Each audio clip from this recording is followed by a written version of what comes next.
Hello सी aspirants, कैसे हैं आप लोग? आए मस्त हैं, शानदार हैं और जबरदस्त हैं। आज की कक्षा में बच्चों हम आपको वन शॉट रिवीजन कराने वाले हैं उन्नति बैच में cost of capital chapter. Yes guys, ये हमारा जो चैप्टर है बहुत ही चैप्टर है। 2 घंटे में इसको पूर्ण रूप से रिवाइज करवा देंगे उन्नति बैच में। कॉन्सेप्चुअली हर एक चैप्टर का कॉन्सेप्चुअली रिवीजन कराने के बाद एफएम हो चाहे एसएम हो, के बाद मैं एफएम में आपको एक मास्टर क्वेश्चन से प्रैक्टिस कराऊंगा और एसएम में आपको मैं राइटिंग प्रैक्टिस के अंदर में हर एक चैप्टर में कैसे कैसे लिखना होगा वो सिखाऊंगा और उन्नति बैच में पूर्ण रूप से आपका रिवीजन हो जाएगा। इसके अलावा जो बच्चे हमारे फ्यूचर में अटेम्प्ट देने वाले हैं उनके लिए मंजिल बैच की क्लास ऑन है, आप चाहें तो वहां से अपनी तैयारी कर सकते हैं। अब शुरू करने लगे हैं बेटा हम one shot revision of cost of capital chapter. Yes, one shot revision of cost of capital chapter हम जो है बेटा शुरू करने लगे हैं। तो चलिए बेटा शुरू करते हैं। एक बार उससे पहले फटाक से कर दीजिए और कमेंट में ओपी लिख दीजिए। यस गाइस, शुरू कर रहे हैं हम cost of capital chapter. Cost of capital chapter को अगर बात करते हैं तो हम एकदम शुरुआत से शुरू करते हैं। एफएम में काम क्या होता है? एफएम के अंदर में हमारे पास दो कार्य है। पहला कार्य है हमें जो है फंड्स का प्रोक्योरमेंट करना है या एक्विजिशन ऑफ फंड करना है, मतलब पैसे को लेकर आना है। और दूसरा काम है हमारे पैसे को यूटिलाइज करना या उसको अलोकेट करना होता है। दो काम होते हैं एफएम। अब पैसा जो लाया जाता है वो हमारा equity share capital, reserve, preference share capital, debt, इनसे लाया जाता है। तो उसको यूटिलाइज करना होगा, वो फिक्स एसेट और करंट एसेट्स में करना होगा, जिससे हमें क्या मिलेगी? अर्निंग्स मिलेगी। और ये अर्निंग को हम डिस्ट्रीब्यूट करते हैं। यस, अर्निंग के अंदर में सबसे पहली जो अर्निंग होती है, अगर हम चलते हैं हमारा क्या नाम है, इनकम स्टेटमेंट पे, अगर आपको याद हो तो हमारे बिजनेस में सबसे पहले सेल होगी। उस सेल में से वेरिएबल कॉस्ट माइनस करेंगे। वेरिएबल कॉस्ट में से हमको जो बच के आएगा माइनस करने के बाद वो कंट्रीब्यूशन आएगा, उसमें कॉस्ट माइनस करेंगे। उसके बाद मिलेगी हमें अर्निंग बिफोर इंटरेस्ट। ये जो इनकम होती है ये होती है हमारी बिजनेस की ऑपरेटिंग इनकम। इसी को डिस्ट्रीब्यूट किया जाता है इसके बीच में, डेट वालों को इंटरेस्ट के रूप, गवर्नमेंट को टैक्स के रूप में, प्रेफरेंस शेयर कैपिटल वालों को प्रेफरेंस डिविडेंड के रूप में, इक्विटी शेयर होल्डर वालों को डिविडेंड के रूप में, और कुछ पैसा रिजर्व में डाला जाता है जिससे फ्यूचर में उनको डिविडेंड मिले। ठीक है, ये ऑपरेटिंग इनकम में हमें सबसे पहले हमने क्या दे दिया? इंटरेस्ट दे दिया डेट वालों को, फिर गवर्नमेंट को टैक्स पकड़ा देते हैं सेकंड नंबर पे, फिर प्रेफरेंस डिविडेंड जाता है प्रेफरेंस कैपिटल वालों को, और अब कोई जो कमाई होती है वो होती है, इसमें से कुछ पैसा हमारा यस डिविडेंड के रूप में जाता है और कुछ रिजर्व में डाल देते हैं जिससे फ्यूचर में डिविडेंड मिलता है। यस, क्लियर है गाइस? तो हमारे पास में इसका मतलब क्लियर है भाई कि जो भी हम यहाँ पर पैसा लगवा रहे हैं अलग अलग से, उनसे हमें फ्यूचर में अर्निंग मिलने वाली है। और ये जो अर्निंग मिलेगी ना, इसको हम क्या करेंगे? क्या करेंगे? इनको पैसा देंगे, है ना, इनको पैसा देंगे और उन पैसे की ना हर एक की कॉस्ट आएगी। जो कॉस्ट क्या होगी? इनकी एक्सपेक्टेशन के बारे में आएगी। तो इनकी एक्सपेक्टेशन की कॉस्ट होगी, उसी को बोलेंगे कॉस्ट ऑफ। तो इक्विटी शेयर ऑफ कैपिटल को हमारा क्या मिलेगा? डिविडेंड के रूप में उनको रिटर्न मिलेगा। इस डिविडेंड की वजह से जो इनकी एक्सपेक्टेशन बनी, वो एक्सपेक्टेशन बनेगी हमारी कॉस्ट ऑफ इक्विटी। रिजर्व्स और सरप्लस जो पड़े हैं उससे जो हमारा रिटर्न डिस्ट्रीब्यूट किया जाएगा, उसकी वजह से जो हमारा कॉस्ट बनेगा वो बनेगा कॉस्ट ऑफ रिजर्व्स। जो लॉन्ग टर्म डेट है like loan, debentures, bonds etcetera, इनसे जो है इनको इंटरेस्ट मिलेगा जिनसे ये फंड लिया था। उस इंटरेस्ट का जो कॉस्ट आएगा वो आएगा कॉस्ट ऑफ डेट। और जो प्रेफरेंस शेयर कैपिटल है, प्रेफरेंस शेयर कैपिटल वालों को प्रेफरेंस डिविडेंड मिलेगा, इसकी वजह से जो कॉस्ट आएगा वो आएगा कॉस्ट। बोलेंगे sir cost is similar like का रेट। कोई सोच रहा होगा सर कि जैसे हमारा इंटरेस्ट रेट होता है, सर हमें इंटरेस्ट रेट याद है, सर आपने पढ़ाया था बचपन में कि वो होता है हमारा इंटरेस्ट बाय में पैसा लगाया प्रिंसिपल, है ना। अब सर प्रिंसिपल यहाँ पर क्या हो जाएगा? Long term debt. कह रहे लॉन्ग टर्म डेट से डिवाइड कर दो, इंटू 100 कर दो, सर यही हो गया इंटरेस्ट रेट, यही कॉस्ट ऑफ डेट होगा ना। कह रहे देखो ये है जो पैसा उनको मिला, एक्सपेक्टेशन नहीं है। एक्सपेक्टेशन जो होती है ना, उसमें सारे जो खर्चे हैं उसके एडजस्टमेंट को ध्यान में रख के किया। इंटरेस्ट जब मिलता है ना तो कंपनी कहती है कि कंपनी जब इंटरेस्ट पे कर रही है ना तो कंपनी बोल रही है कि मैं यहां पे इस पे टैक्स बेनिफिट उसको भी ध्यान में रखा जाएगा, है ना। तो एक्सपेक्टेशन किसकी है? इनकी, डेट वालों की। कंपनी कह रही है इनकी एक्सपेक्टेशन को मीट कराने के लिए जो मेरी कॉस्ट पड़ती है वो है कॉस्ट ऑफ डेट। उसमें कह रहा है कि मेरे को टैक्स बेनिफिट मिल रहा है, इंटरेस्ट जो मैं पे कर रही हूं ना उस पर टैक्स बेनिफिट मिल रहा है, मैं उसका ध्यान रखूंगी। फिर बोलती है कंपनी की मैं रिडीमेबल डिबेंचर्स लेती हूं, तो इसका मतलब जो पैसा मैंने लिया है ना उनसे लॉन्ग टर्म डेट के रूप में उसको मुझे रीपे करना होगा। कह रहा है मुझे उसका भी ध्यान रखना। कह रहा है एक और तरीका, एक और चीज होती है, कह रहा है बीच में फ्लोटेशन कॉस्ट आएंगी ना, कुछ और भी एक्सपेंसेस आएंगे, उसका भी ध्यान रखना पड़ेगा। फिर आता है कि यहां पर हमारे पास में ना, अभी आगे डिस्कस करेंगे पूरे चैप्टर में ये डिस्कस करना है।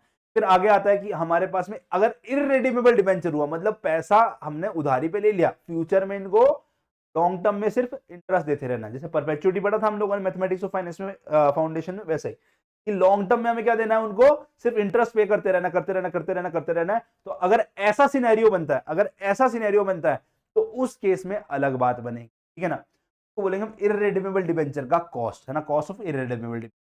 तो हर एक सिनेरियो में अलग अलग जो है कॉस्ट होने वाला है, उसको हम समझते हैं कॉस्ट ऑफ डेट। सिमिलरली अगर बात करेंगे कॉस्ट ऑफ हमारा इक्विटी के अंदर में, दैट इज केई। सोचेंगे सर ये तो डिविडेंड के ऊपर में, अरे नहीं मेरे भाई वो डिविडेंड पे है। अगर डिविडेंड फिक्स रहा तो वो हम डिविडेंड अप्रोच से जाएंगे।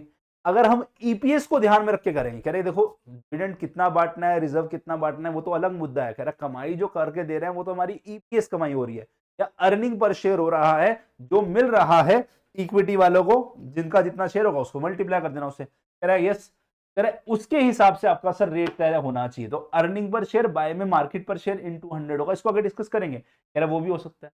एक और मॉडल आता है जहां में हम बोलते हैं कि देखो डिविडेंड जो मिल रहा है ना, आप बिजनेस में एक्सपेक्ट कर रहे हो कि आपका बिजनेस ग्रो करेगा, तो आपके डिविडेंड का भी ग्रोथ होना चाहिए। कह रहे हैं अगर उसकी बात करेंगे तो हमारा गॉर्डन मॉडल आएगा, ग्रोथ मॉडल आएगा कॉस्ट ऑफ इक्विटी निकालने का। ऐसे ही एक सीएपीएम मॉडल आएगा, उसको भी हम यूज कर सकते हैं। ऐसे ही हमारा एक वाईटीएम जो आएगा मॉडल, वो हर एक में आएगा, उसको भी हम यूज कर सकते हैं। Yes, that is yield to maturity approach, है ना। तो हर एक का अलग अलग पर्पज है, इसीलिए हमें 5 मॉडल्स हैं इसके, वो ऐसे ही रिजर्व के 2-3 तरीके के फॉर्मूला पढ़ेंगे, उसको देखेंगे। एंड ऐसे ही हमारा प्रेफरेंस शेयर कैपिटल के अंदर में इररिडीमेबल और रिडीमेबल प्रेफरेंस शेयर कैपिटल आता है, तो उसका क्या होता है उस पर हम चर्चा करने वाले हैं।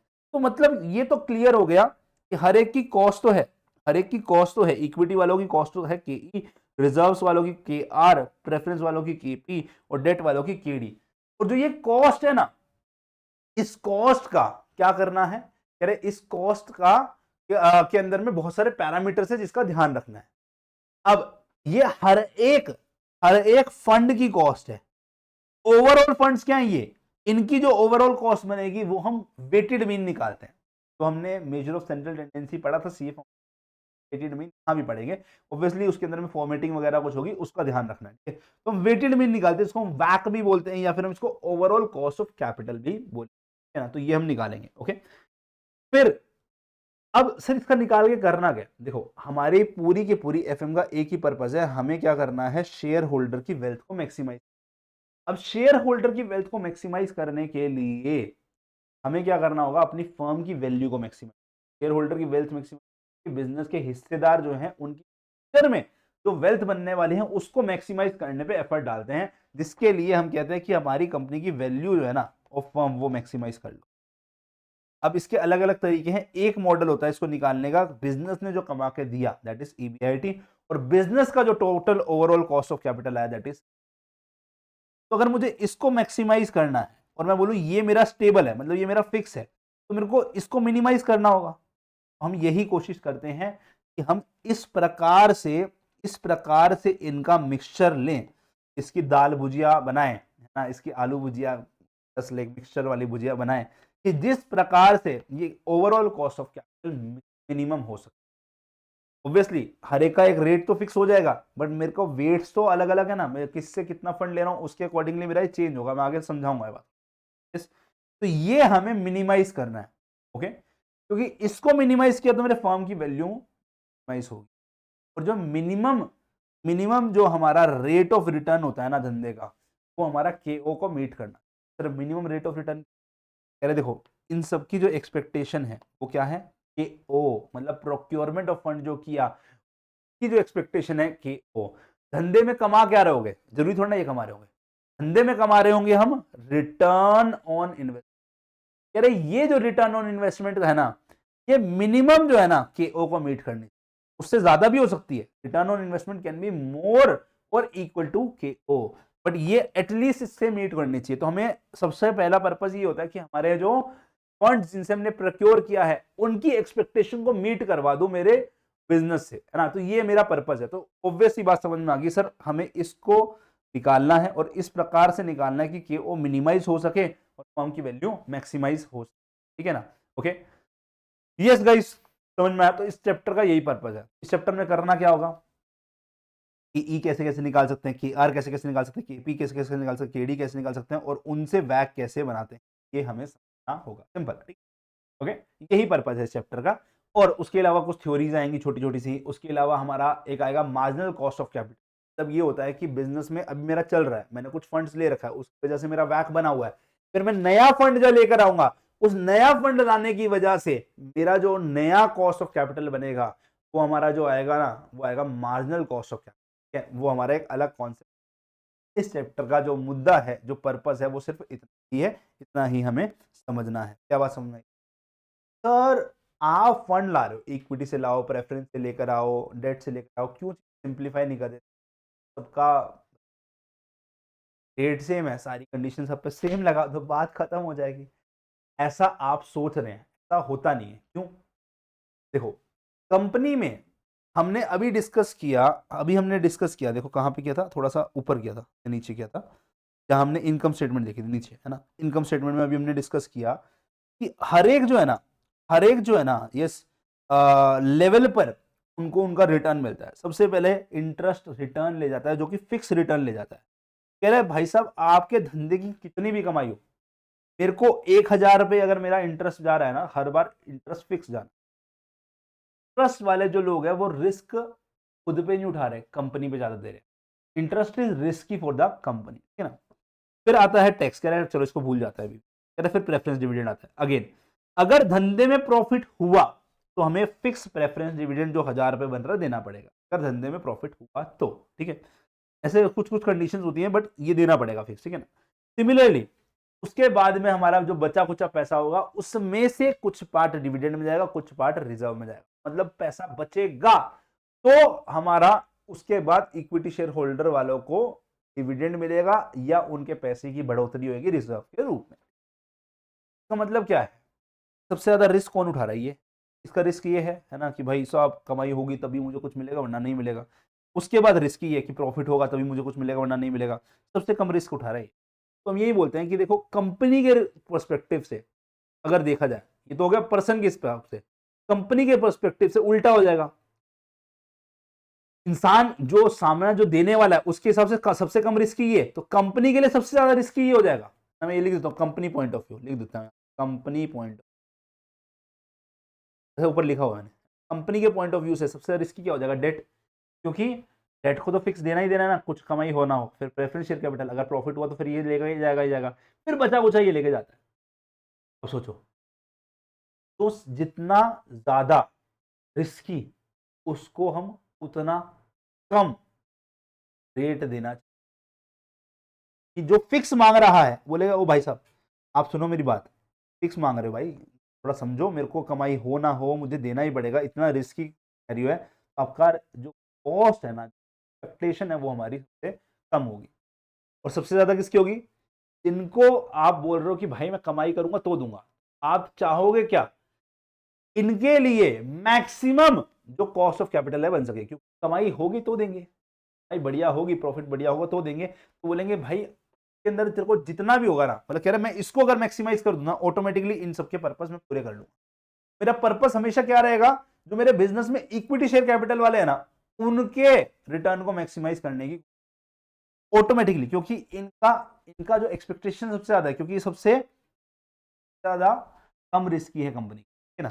फिर preference share capital and then फिर डेट, है ना। तो उल्टा होगा, जो जितने ज्यादा रिस्की है कंपनी के लिए उतना कम उसका कॉस्ट ऑफ कैपिटल लेकर चले, है ना। तो जो कम जितना रिस्क है उसके लिए उतना ज्यादा उसका कॉस्ट ऑफ कैपिटल लेकर चलते हैं, ठीक है। तो lowest risk highest cost of capital, highest risk lowest cost of capital, ठीक है, बात समझ में आई। ये मैंने आपको बता दिया, कॉस्ट ऑफ कैपिटल को के ई बोलते हैं, कॉस्ट ऑफ रिजर्व को K R, cost of preference share को के पी और कॉस्ट ऑफ डेट को के डी बोलते हैं। इन सबका weighted average cost of capital निकालेंगे तो वो हमारा के ओ बन जाएगा, जिसको हम के डब्ल्यू, के ओ और डब्ल्यू ए सी सी के रूप में भी, क्या इतनी बात समझ में। एक बार अगर मैं बोलूं कि मुझे गिवन है कॉस्ट ऑफ इक्विटी क्या है, कॉस्ट ऑफ रिजर्व क्या है, कॉस्ट ऑफ प्रेफरेंस क्या है, कॉस्ट ऑफ डेट क्या है, और मुझे पता है कि मैंने इक्विटी वालों से कितना पैसा लिया, रिजर्व वालों से कितना पैसा लिया, प्रेफरेंस वालों से कितना लिया, डेट वालों से कितना निकाला, तो वैक कैसे निकाला। ये क्या है बेसिकली, हमारा वेटेड मीन जैसे होता था ना, वही होता है। वेटेड मीन में कितना क्या होता था बेसिकली, हम बोलते हैं कि जिसका जितना हिस्सा उसका उतना मीन हो गया, वेट हो गया ना, जिसका हिस्सा उतना उसका वेट हो गया। अब उस वेट को कॉस्ट से मल्टीप्लाई करोगे तो उसका वेटेड पार्ट निकल जाए। इन सबका सम जो है ना वो वेटेड एवरेज। तो हमने क्या बोला, टोटल हमारा जो इन्वेस्टमेंट है वो 40 लाख का है, 10/40 करो, इसका वेट मिल गया दैट इज 0.2। 5/40 करो तो इसका वेट मिल गया 0.1। 5/40 अगेन 0.125 वेट, और 20/40 किया तो इसका वेट आ गया 0.5। तो टोटल वेट्स का सम होगा वो 1 मिलेगा। हर एक वेट को उसके रेट से मल्टीप्लाई, क्या बताएगा, इसका जो कॉन्ट्रीब्यूशन है ओवरऑल कॉस्ट ऑफ कैपिटल में 5%, इसका 2.5% का, इसका 1.875% का और इसका 5% का, तो टोटल जो मेरा ओवरऑल कॉस्ट ऑफ कैपिटल बनेगा वो 14। इसका इंडिविजुअल कॉस्ट ऑफ कैपिटल इतना है, बट इसका वेट इतना होने की वजह से हमारे कंपनी के अंदर में जो कंट्रीब्यूशन बनेगा ओवरऑल कॉस्ट ऑफ का 5% हिस्सा है इसका, इसका बेसिकली 5% हिस्सा, इसका 5% मतलब कि वेट वो नहीं मत मानना कि 14% ये है, उसका 5% रहता है, तो मतलब 9% समथिंग बचा, वो बाकी सारी वैल्यूज है, और ये अकेला कितना बन गया 5%, ठीक है ना, या फिर उससे भी थोड़ा कम, वैसे ही 2.5% पार्ट इसका 14.375% का किसका है, रिजर्व का है, 5% डेट का है इसमें से, और 1.875%, है ना। जस्ट लाइक इसके 4 हिस्से हैं, इसके 4 हिस्से हैं। 5% जो है वो इक्विटी का है, 5% डेट का है, 2.5% रिजर्व का है, 1.875% किसका है, प्रेफरेंस। तो ये वैक ऐसे मतलब हर एक का कंट्रीब्यूशन हमने निकाला, और टोटल जो सम होगा इनका वो क्या बन जाएगा, वैक बन, टोटल जो सम है इनका वो वैक बन जाएगा। हम क्या करते हैं, टेबल में सोर्स लिखते हैं सबसे पहले कि कहाँ से आप फंड लेकर आए, उसका सोर्स लिखो, कितना उनसे फंड लाए हो, अमाउंट लिखो, फिर उन अमाउंट का आप क्या करो, अमाउंट को टोटल से डिवाइड करके उनका वेट निकालो, वेट को कॉस्ट ऑफ कैपिटल से मल्टीप्लाई करा के आप क्या निकालो, हर एक का कंपोनेंट निकालो weighted average cost of capital का, और उनका सम क्या बनने वाला है मेरा, weighted average cost of capital बनने वाला है। क्या ये बात चमकी। इनकम स्टेटमेंट का यूज मैंने आपको बता दिया। फिर आता है हमारा, यस मैंने आपको जो समझाया कि एक्सपेक्टेड रेट ऑफ रिटर्न, ये भी मैं बता चुका हूँ, है ना। तो एक्सपेक्टेड रेट ऑफ रिटर्न जो होता है वो हमारा मिनिमम इसको मीट करना चाहिए, के ओ को मीट करना, कह रहा है हमारी पूरी की पूरी एफएम का पर्पस है वैल्यू ऑफ फर्म को मैक्स, वैल्यू ऑफ फर्म जो है वो ईबीआईटी बाय वैक करके निकाल जाती है, या फिर market value of equity plus market value of debt plus reserve plus market, अच्छा मार्केट वैल्यू ऑफ रिजर्व तो इसी में काउंट हो जाती है, but market value of preference share जो होगा वो अलग से आएगा। बट इसमें से 2 ही क्यों लिखा, क्योंकि हम मान के चल रहे हैं कि जनरली हमारा जो पैसा है वो इक्विटी से लिया जाता है ना।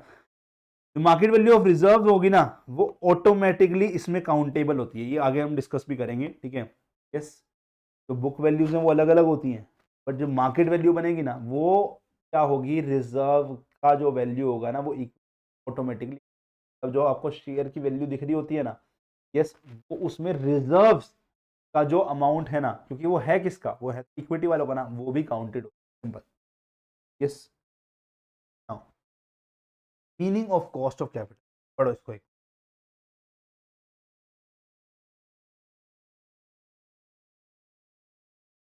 यार कॉस्ट ऑफ कैपिटल होता क्या है, यार कॉस्ट ऑफ कैपिटल होता है return expected by the providers of capital, कौन है provider, additional money paid is said to be the cost of using the capital, तो आप पैसा एक्स्ट्रा पे करते हो, ठीक है, वो क्या देता है हमें, कॉस्ट।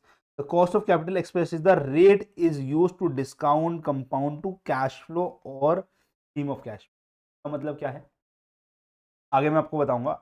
हमें क्या करना होगा बिजनेस में, देखो रिटर्न्स कैसा मिलेगा, फ्यूचर में मिलेगा, फ्यूचर में मिलेगा।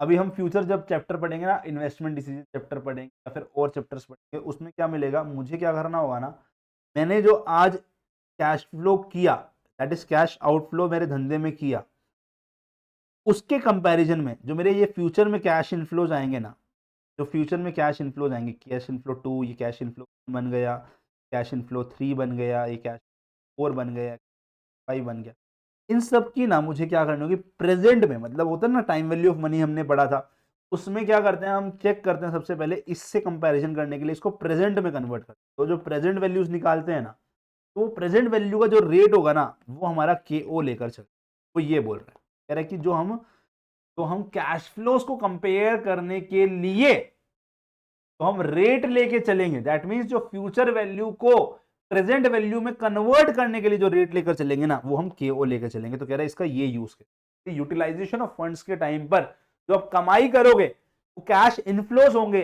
हो सकता है उस टाइम पे आउटफ्लो भी हो, उसको आप एक टाइम लाइन के अंदर में जब कंपेयर करते हो तो उस टाइम पे जो डिस्काउंटिंग वो करते हैं और उसमें डिस्काउंटिंग के टाइम पे जो इंटरेस्ट रेट यूज करते हैं वो हम केओ लेके चलते, तो यही बोल रहा है कि चाहे डिस्काउंटिंग को चाहे कई बार कंपाउंडिंग करनी पड़ती है किसी किसी मेथड में, उस केस में हमारा जो ये रेट यूज होगा वो केओ यूज होगा। वेरी वेरी इंपॉर्टेंट पॉइंट ध्यान रखना, ठीक है ओके।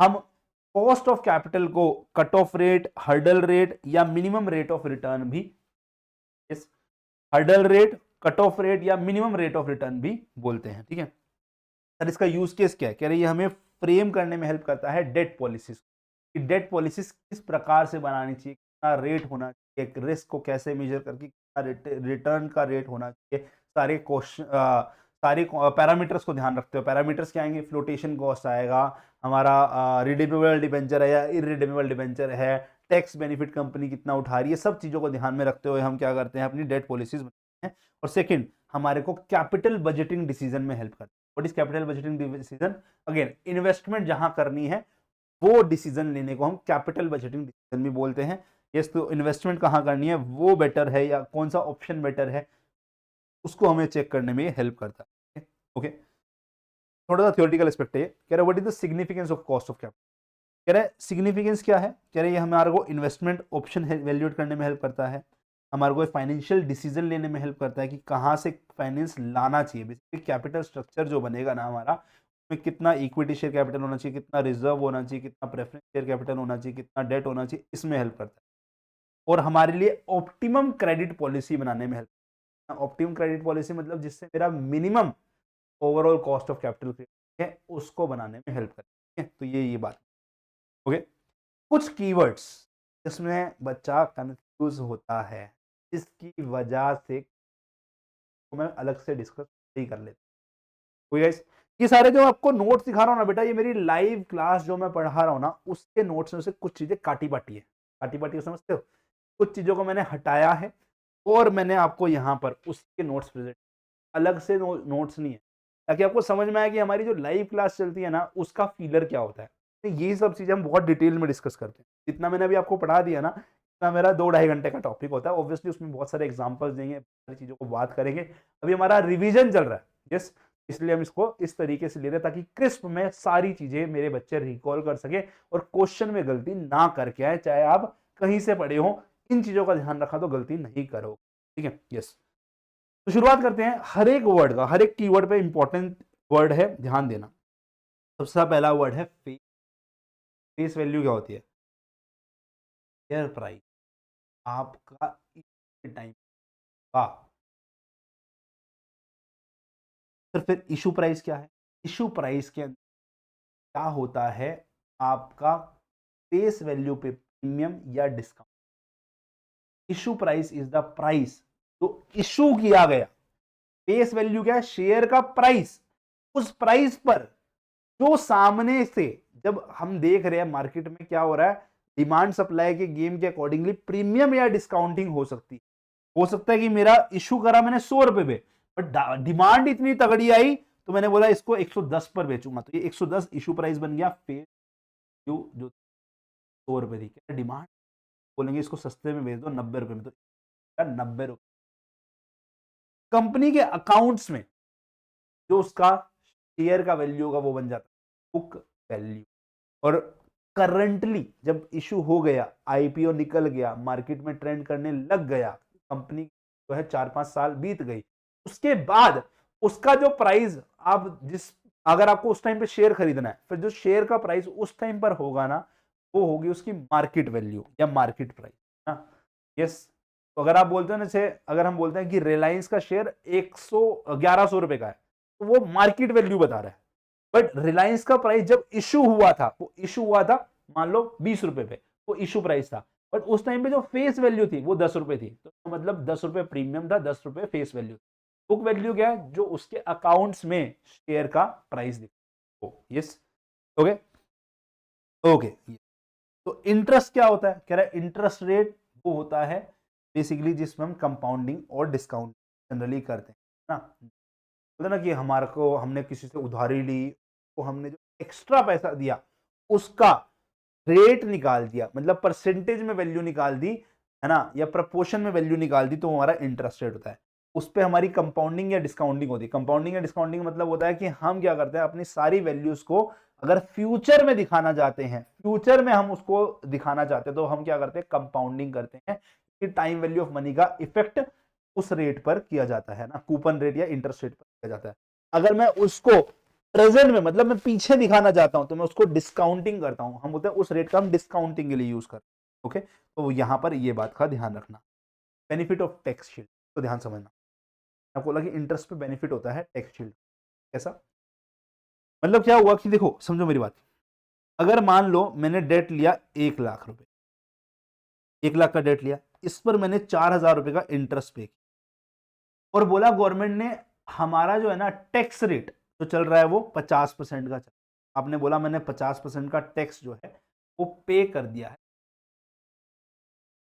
2,000 रुपये। इस बट बट ये पे करना था मुझे, ये पे करना था, बट यार इंटरेस्ट ना, जो टैक्स पे होता है वो तो कमाई पे होता है। सर ये जो टैक्स पे करना है ना 2,000 पे, ये तो मुझे रिटर्न दे देना। आपका इंटरेस्ट जाना 4,000 का है, 2,000 पे गवर्नमेंट को आपने पे कर दिया, बट गवर्नमेंट को बोलोगे अरे सर वो तो वापसी चाहिए।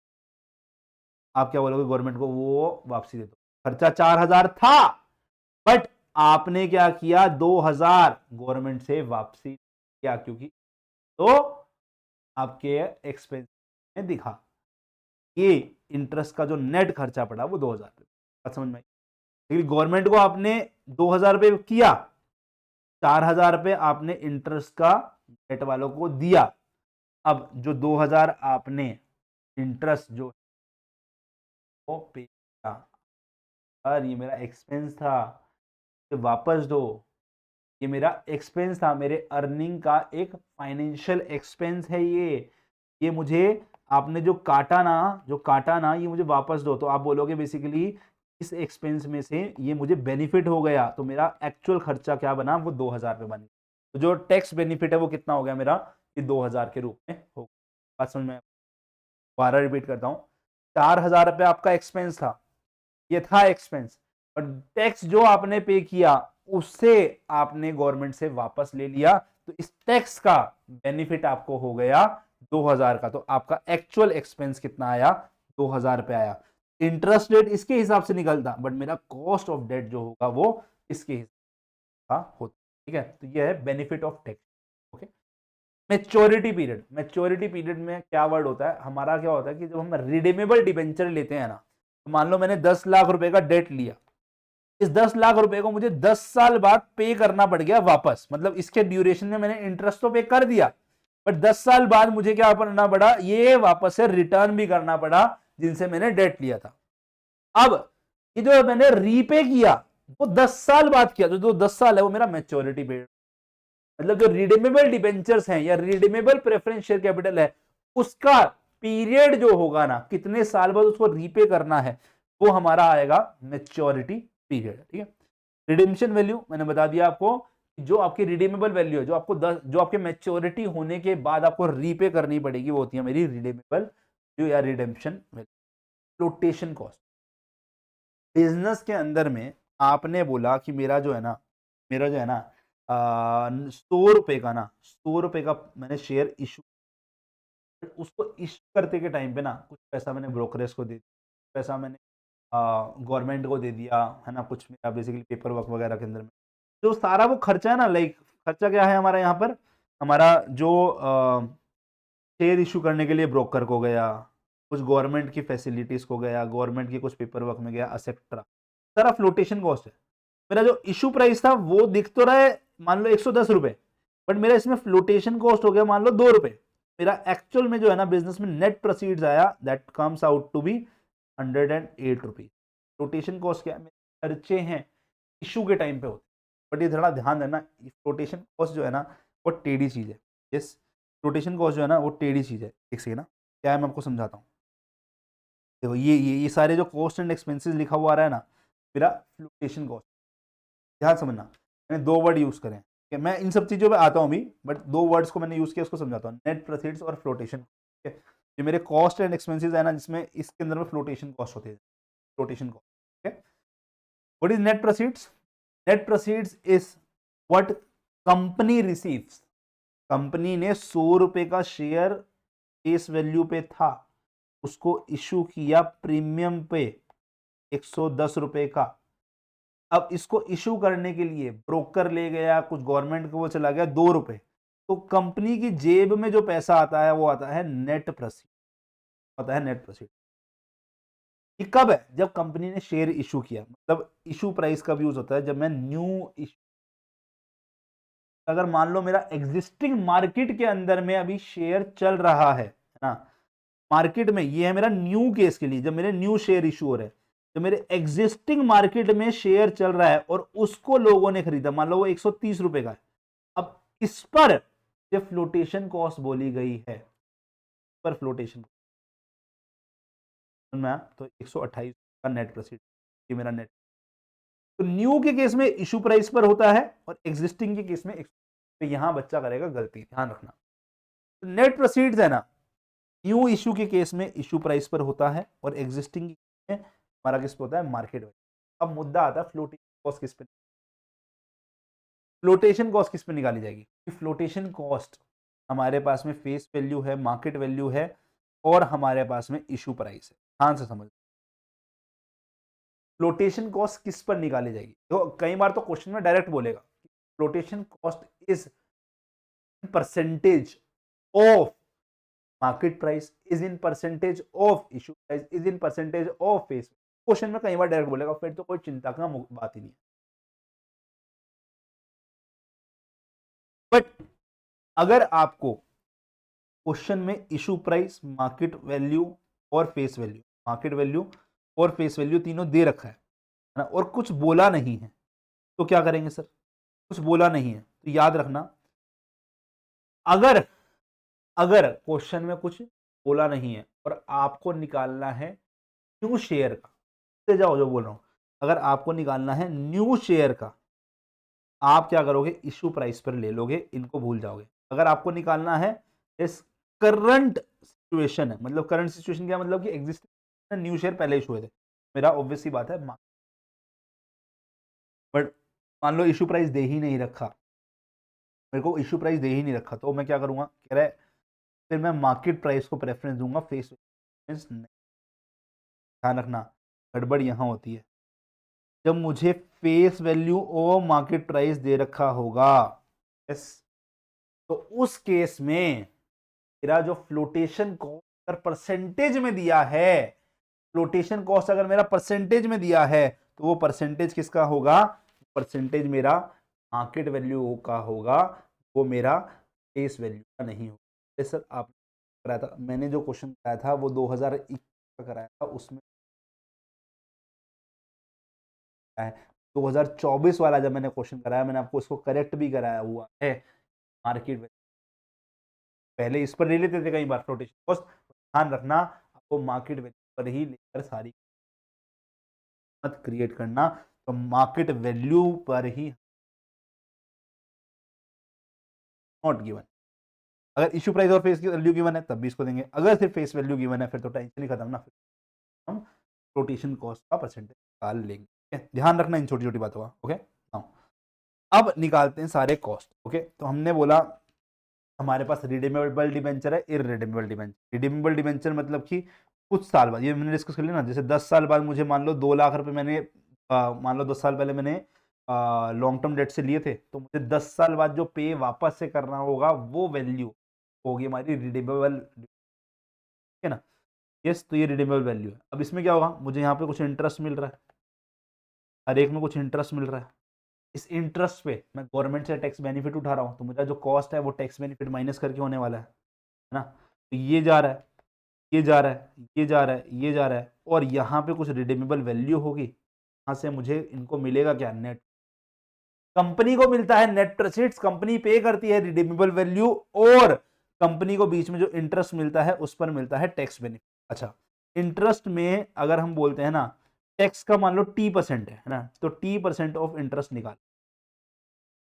या मैं बोलूं T जो है ना, क्या मेरा टैक्स रेट बाय 100 है, तो परसेंटेज में भी नहीं बात करता, ये मेरा स्मॉल टी है, ठीक है ना। तो मेरा, मैंने क्या बोला, मेरा जो डेट का कॉस्ट होगा ना, डेट का कॉस्ट पड़ेगा ना, कॉस्ट ऑफ डेट कितना अमाउंट रहेगा, कह रहा है वो रहेगा मेरा इंटरेस्ट में आप T times of interest minus, कि टी क्या है मेरा यहाँ पे, कह रहा है ये मेरा टैक्स बेनिफिट से जो हिस्सा आया वो ये बता रहा है।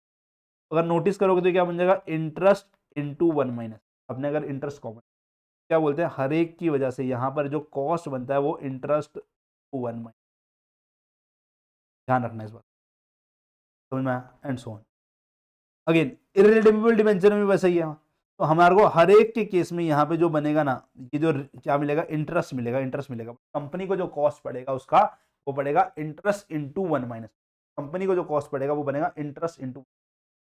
इररिडीमेबल डिबेंचर के केस के अंदर में इनफाइनाइट पीरियड तक आपको रहता है। हम मान के चलते हैं कंपनी की परपेचुअल लाइफ है। परपेचुअल लाइफ बोलने का मतलब यह है कि जिंदगी के बाद भी, जिंदगी के साथ भी कंपनी चलती है, लाइक टाटा जनरेशन कंपनी चलती। तो टाटा ने इररिडेमेबल डिबेंचर 1950 में उठाया होगा, उसका इंटरेस्ट आज भी वो पे करते जा रहे, करते जा रहे, करते जा रहे, क्या होता है हमारे इररिडेमेबल डिबेंचर। अब इनकी कैलकुलेशन कैसे होती है उसको मैं डिस्कस करने लगा हूँ, ठीक है, ऊपर वाली बात में मैं आता हूँ, ठीक है। तो इररिडेमेबल डिबेंचर में मैंने आपको जैसे बताया कि आपका क्या होगा, इंटरेस्ट मान लो, चलो लेट सपोज 2 लाख रुपए।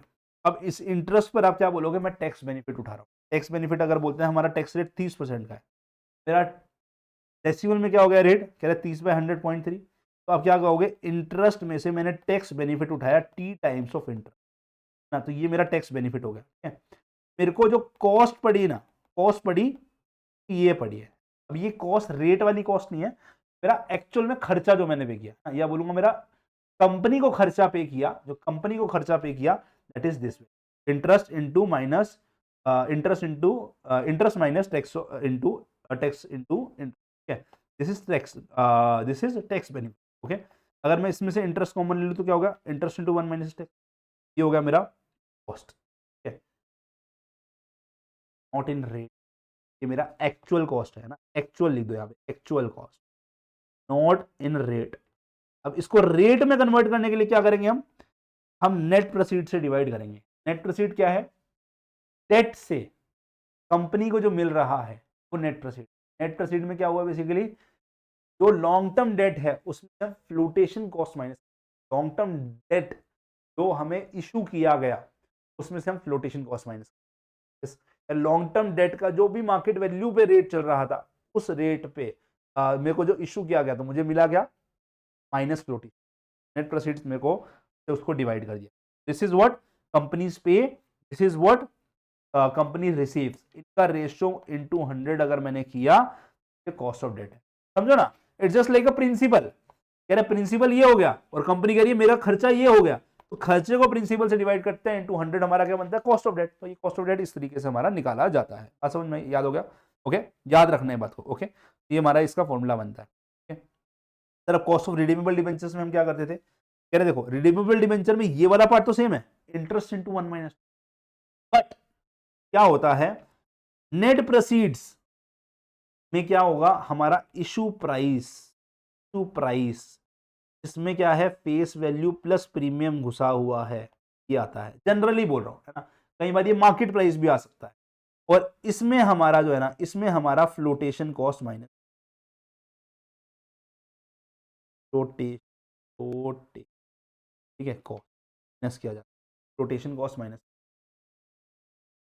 तो बेसिकली क्या हो गया मेरा मेरा क्या हो गया, मेरा नेट प्रोसीड्स में अगर वो न्यू शेयर पे किया गया है तो वो इशू प्राइस होगा और उसमें से flotation cost minus, issue price के अंदर में फेस वैल्यू प्लस प्रीमियम, और जब वो रिडीम करूंगा ना तो generally redeemable value face value होती है। इसका मतलब ये दोनों वैल्यूज अलग अलग होने वाली है। इसका मतलब क्या है कि जो इनका डिफरेंस है ना, इनका जो डिफरेंस है ना, इस डिफरेंस का इफेक्ट आएगा एन पीरियड पे, है ना, जितने साल मैच्योर होने में लगे उसका इफेक्ट आएगा जो इनका डिफरेंस होगा। तो वही हमने यहाँ ले लिया।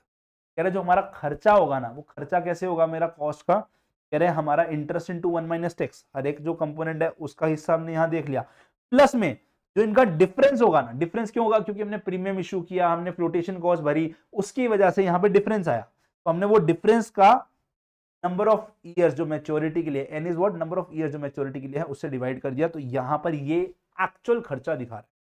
अब डिवाइड किससे करेंगे, कह रहे सर नेट प्रोसीड्स है। क्यों, कह रहे देखो ये नेट प्रोसीड्स है, ये मेरा रिडीमेबल वैल्यू है, जो एक्चुअल में मेरे को जो रिसीव हुआ ना, हम बोलते हैं इनका एवरेज। सर एक्चुअल में एवरेज नहीं होता, हम बोलते हैं कि अगर मान लो मैं यहाँ 110 है, ठीक है, तो और मान लो ये 5 पीरियड के लिए, तो यहां पर हम मानते कि अगर इधर में होता ना 108 होता, फिर मेरा इधर में 106 होता, इधर 104 होता, 102 होता, एंड इधर में मेरा 100 होता अगर वो नेट प्रोसीड होता। हम इस प्रकार से इसको क्या करते हैं, डिस्ट्रीब्यूट कर देते हैं। बेसिकली जो डिफरेंस हुआ ना प्रीमियम माइनस फ्लोटेशन कॉस्ट का, उसको हमने डिस्ट्रीब्यूट कर दिया इवन। इन सब का जो एवरेज है ना, इसका जो है एवरेज, वो हमारे को सिमिलर एवरेज की वैल्यू देगा, जो हमारा क्या बनेगा, इन दोनों का जो किनारे हैं उनका एवरेज लेने। हम क्या करते हैं, इन दोनों के सम डिवाइड बाय 2 से इसको डिवाइड कर देता है, और ये मुझे क्या देता है, cost of debt redeemable debentures का हमें दे देता है, ठीक है ना। That is interest into 1 minus x plus में redeemable value minus net proceeds by में N divide by redeemable value plus net by 2 का, ठीक है। तो ये हमने फॉर्मूला पढ़ा हुआ है हमारा किस केस में, हमारा रिडीमेबल डिबेंचर। बहुत सारे क्वेश्चन हमने प्रैक्टिस करे हैं, अभी क्वेश्चन प्रैक्टिस कराने हैं, वो आप करते रहना, ठीक है। अच्छा, अब हम क्या करते हैं कि देखो ये खर्चा ना, ये जो हमारा इनके बीच का जो डिफरेंस आया ना, अगर मैं इस डिफरेंस को बोलूं, ये ना अगेन ये मेरा बिजनेस का एक्सपेंस था, ये मेरा बिजनेस का एक्सपेंस था, that was a revenue expense, सही ना। हाँ, तो उस केस में क्या होगा, कह रहे हैं मेरा एक्सपेंस था, मतलब ये मेरी कमाई नहीं है सर, ये मेरा एक्सपेंस था। तो अगर ये एक्सपेंस है ना, तो कह रहा है उस पर भी मुझे टैक्स बेनिफिट दे दो। तो फिर उस केस में क्या होगा, यहाँ भी मैं इसको 1 माइनस टी से मल्टीप्लाई करूँ, अगर यहाँ भी 1 माइनस टी और यहाँ भी 1 माइनस टी, दोनों को कॉमन ले लूँ, ये दोनों हट के कॉमन लेंगे तो ऐसा बन जाएगा, ये वाला फॉर्मूला लिखा, 1 माइनस टी बाहर ले लिया, दोनों से मल्टीप्लाई। बट ये फॉर्मूला हमारा जनरली यूज नहीं होता, जनरली हम इस वाले फॉर्मूला को यूज करके कैलकुलेट। अब जो ये मेथड है ना, ये एक प्रकार का मेथड है जिसको हम बोलते हैं approximation method of find the cost of debenture. ध्यान क्या रखने वाली बात है यहाँ पर, जो नेट प्रोसीड्स हैं, नेट प्रोसीड्स अगर न्यू शेयर इशू हुआ तो वो इशू प्राइस पर, अगर वो एग्जिस्टिंग शेयर है तो वहां पे मार्केट वैल्यू पे होगा।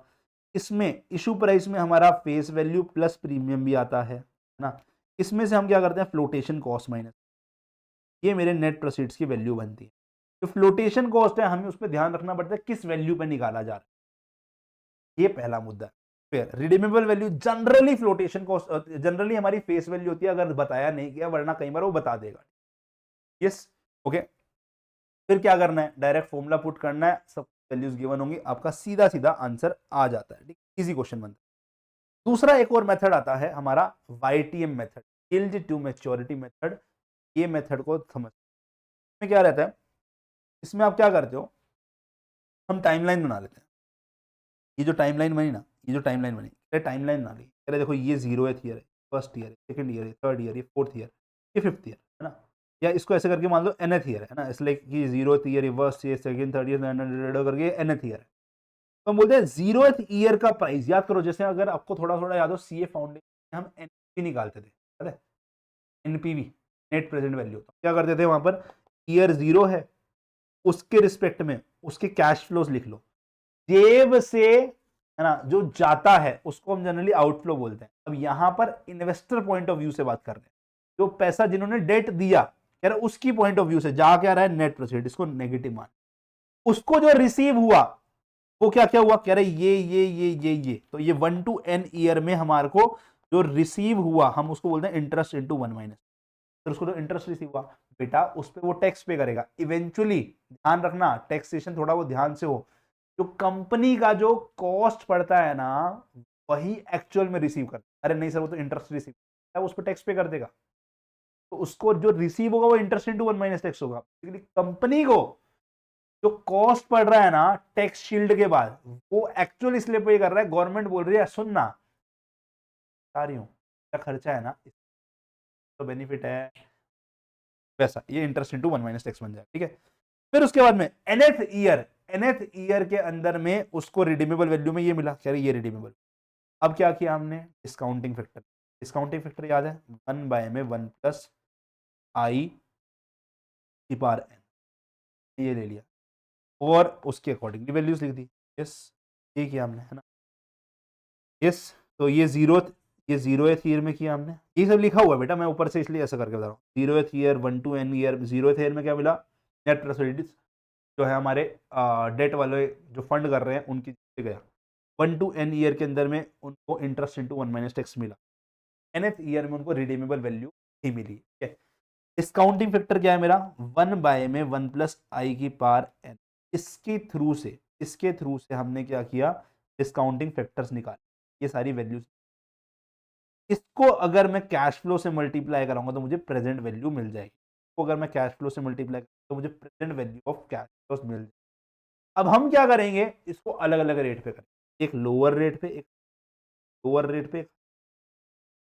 अब जो लोअर रेट और हायर रेट पे करेंगे ना उसका पर्पस क्या है, देखो लोअर रेट और हायर रेट का मतलब क्या है कि आप डेट का जो कॉस्ट है ना अलग अलग रेट ले रहे हैं। तो मैं लोअर रेट ले रहा हूं ना उसका मतलब यह है कि मेरा ना वहां पर लोअर रेट से ज्यादा बेनिफिट होना चाहिए। बेसिकली क्या है मेरा बेनिफिट, क्या नेट प्रेजेंट वैल्यू, ये मेरा बेनिफिट है। इन्वेस्टर क्या बोल रहा है कि अगर मैं कम रेट ले रहा हूं ना तो इसका मतलब मेरा इससे ज्यादा आना चाहिए, मेरी कम एक्सपेक्टेशन है मेरा उससे ज्यादा आना चाहिए, तो मतलब मेरे को ये पॉजिटिव वैल्यू मिलने वाली है। अगर मेरी हायर एक्सपेक्टेशन है ना तो इसका मतलब क्या है मेरा एनपीवी हायर वाले में नेगेटिव आना चाहिए, मेरी मतलब मेरा जो रिटर्न बनना है वो चाहिए हायर रेट पे नेगेटिव बनना चाहिए। अब जो बेस्ट कॉस्ट ऑफ डेट होने वाला है वो उनके बीच में आने जिसमें मेरा एनपीवी जीरो रहे। एनपीवी जीरो का रेट रहेगा ना, हम क्या करते हैं इसका एक मेथड होता है आईआरआर मेथड, उसका यूज करके हम वो वैल्यू निकाल। आईआरआर क्या बोलता है, NPV lower is positive, NPV higher is negative. जब मैं पॉजिटिव से नेगेटिव में जाऊंगा ना तो आपको बीच में कहीं जीरो टकराए, जहां पे वो एनपीवी जीरो टकराएगा उसका जो रेट होना चाहिए ना, देखो वो लोअर से हायर की तरफ जा रहा हूं इसके बीच में, उसको निकालने का एक फॉर्मूला होता है that is lower rate plus में NPV of lower rate divided by NPV of lower rate minus of NPV of higher rate into में हायर माइनस लोअर रेट। ठीक है, तो इस प्रकार से हम निकालते हैं और यही आईआरआर जो है ना ये क्या है, return on investment, minimum return on investment, ये है मिनिमम रिटर्न ऑन इन्वेस्टमेंट। अरे सर वो तो क्या, ये हमारा इसका फॉर्मूला होता है। वाईटीएम अप्रोच थोड़ा कॉम्प्लिकेटेड है समझने के लिए, इसीलिए मैं उसका क्वेश्चन भी आपको दिखा रहा हूं ताकि आपको समझ में आ जाए होता क्या था। ठीक है, जैसे क्वेश्चन देखो, इस क्वेश्चन में क्या है कि मेरे को एक कंपनी ने इशू किया 10,000 10% डिबेंचर ऑफ 100 ईच। ठीक है, ये इशू किया है, इस रेट पर नहीं किया, इशू प्राइस में प्रीमियम भी हो सकता है, ये फेस वैल्यू है अभी। ठीक है, ऑन है ना 1 अप्रैल 2023 टू बी मैच्योर्ड ऑन इतना। अब इसमें कोई प्रीमियम कोई डिस्काउंट का वर्ड यूज नहीं किया, तो मतलब फेस वैल्यू ही मेरा इशू प्राइस होना चाहिए। The company wants to know the current cost of its existing, जब एग्जिस्टिंग डेट बोल रहा है वर्ड यूज किया था। न्यू अगर ये होता ना तो मेरा न्यू अगर इशू हुआ होता तो उस केस में मैं इशू प्राइस पे करता, बट जब एग्जिस्टिंग वर्ड यूज करता तो मेरा मार्केट प्राइस पे बात किया जाए। If the market price of the debenture is 80 तो मतलब मुझे नेट प्रोसीड्स में मार्केट प्राइस यूज करना पड़ेगा, है ना। एज्यूमिंग टैक्स रेट इतना मतलब फ्लोटेशन कॉस्ट भी यूज, नेट प्रोसीड्स क्या होगा 80 हो गया, मतलब मुझे इसमें से फ्लोटेशन कॉस्ट होती है अगर 2 रुपए तो मुझे वो माइनस करके 78 मेरा नेट प्रोसीड्स बनता, बट मुझे नहीं दे रखी तो मेरा नेट प्रोसीड्स 80 हो गया। क्लियर। टैक्स रेट 35% है, डेसिबल में अगर टी निकाला तो 0.35 मिल गया। इंटरेस्ट इंटू 1 माइनस टैक्स क्या दे देगा, मेरा एक्चुअल में तो मुझे रीपे करना है ना, कंपनी को वो पे करना है, that is interest into 1 minus tax is 10 into 1 minus point. Okay ठीक है, ये हो गया interest into 1 minus tax. Company बोल रही है मुझे ये रीपे करना। कितने साल में मैच्योर हो रहा है, कितने साल में मैच्योर हो रहा है, कह रहा है इस साल में मैच्योर, 5 साल में, 5 साल में। ओके, तो इस डेट पर, ये एग्जिस्टिंग डेट पर हमारा जो इसका मार्केट प्राइस है ये चल रहा है और ये मैच्योर हो रहा है इसके बाद 5 साल में, और 5 साल बाद में जब मैच्योर होगा तो उसको रिटर्न में क्या मिलेगा, हमने बताया था जो फेस वैल्यू को मिलेगी। हमारा ये बना नेट प्रोसीड्स, ये बना रिडीमेबल वैल्यू, और ये बना हमारा इंटरेस्ट इनटू 1 माइनस वैल्यू। अगर मैं इस यस मेथड लगाऊं सबसे पहले अप्रोक्सीमेशन मेथड, तो मेरा फॉर्मूला क्या बन जाएगा, क्या बन जाएगा, कॉस्ट ऑफ डेट का interest into that is 10 into 1 minus 0.5 to 1 minus x plus में रिडीमेबल वैल्यू 100 माइनस का 80 डिवाइड बाय 5 डिवाइडेड बाय में रिडीमेबल वैल्यू प्लस में नेट प्रोसीड्स डिवाइड बाय में 2।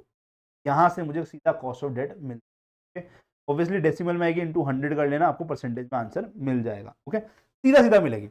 बट हम अभी समझ रहे हैं वाईटीएम मेथड।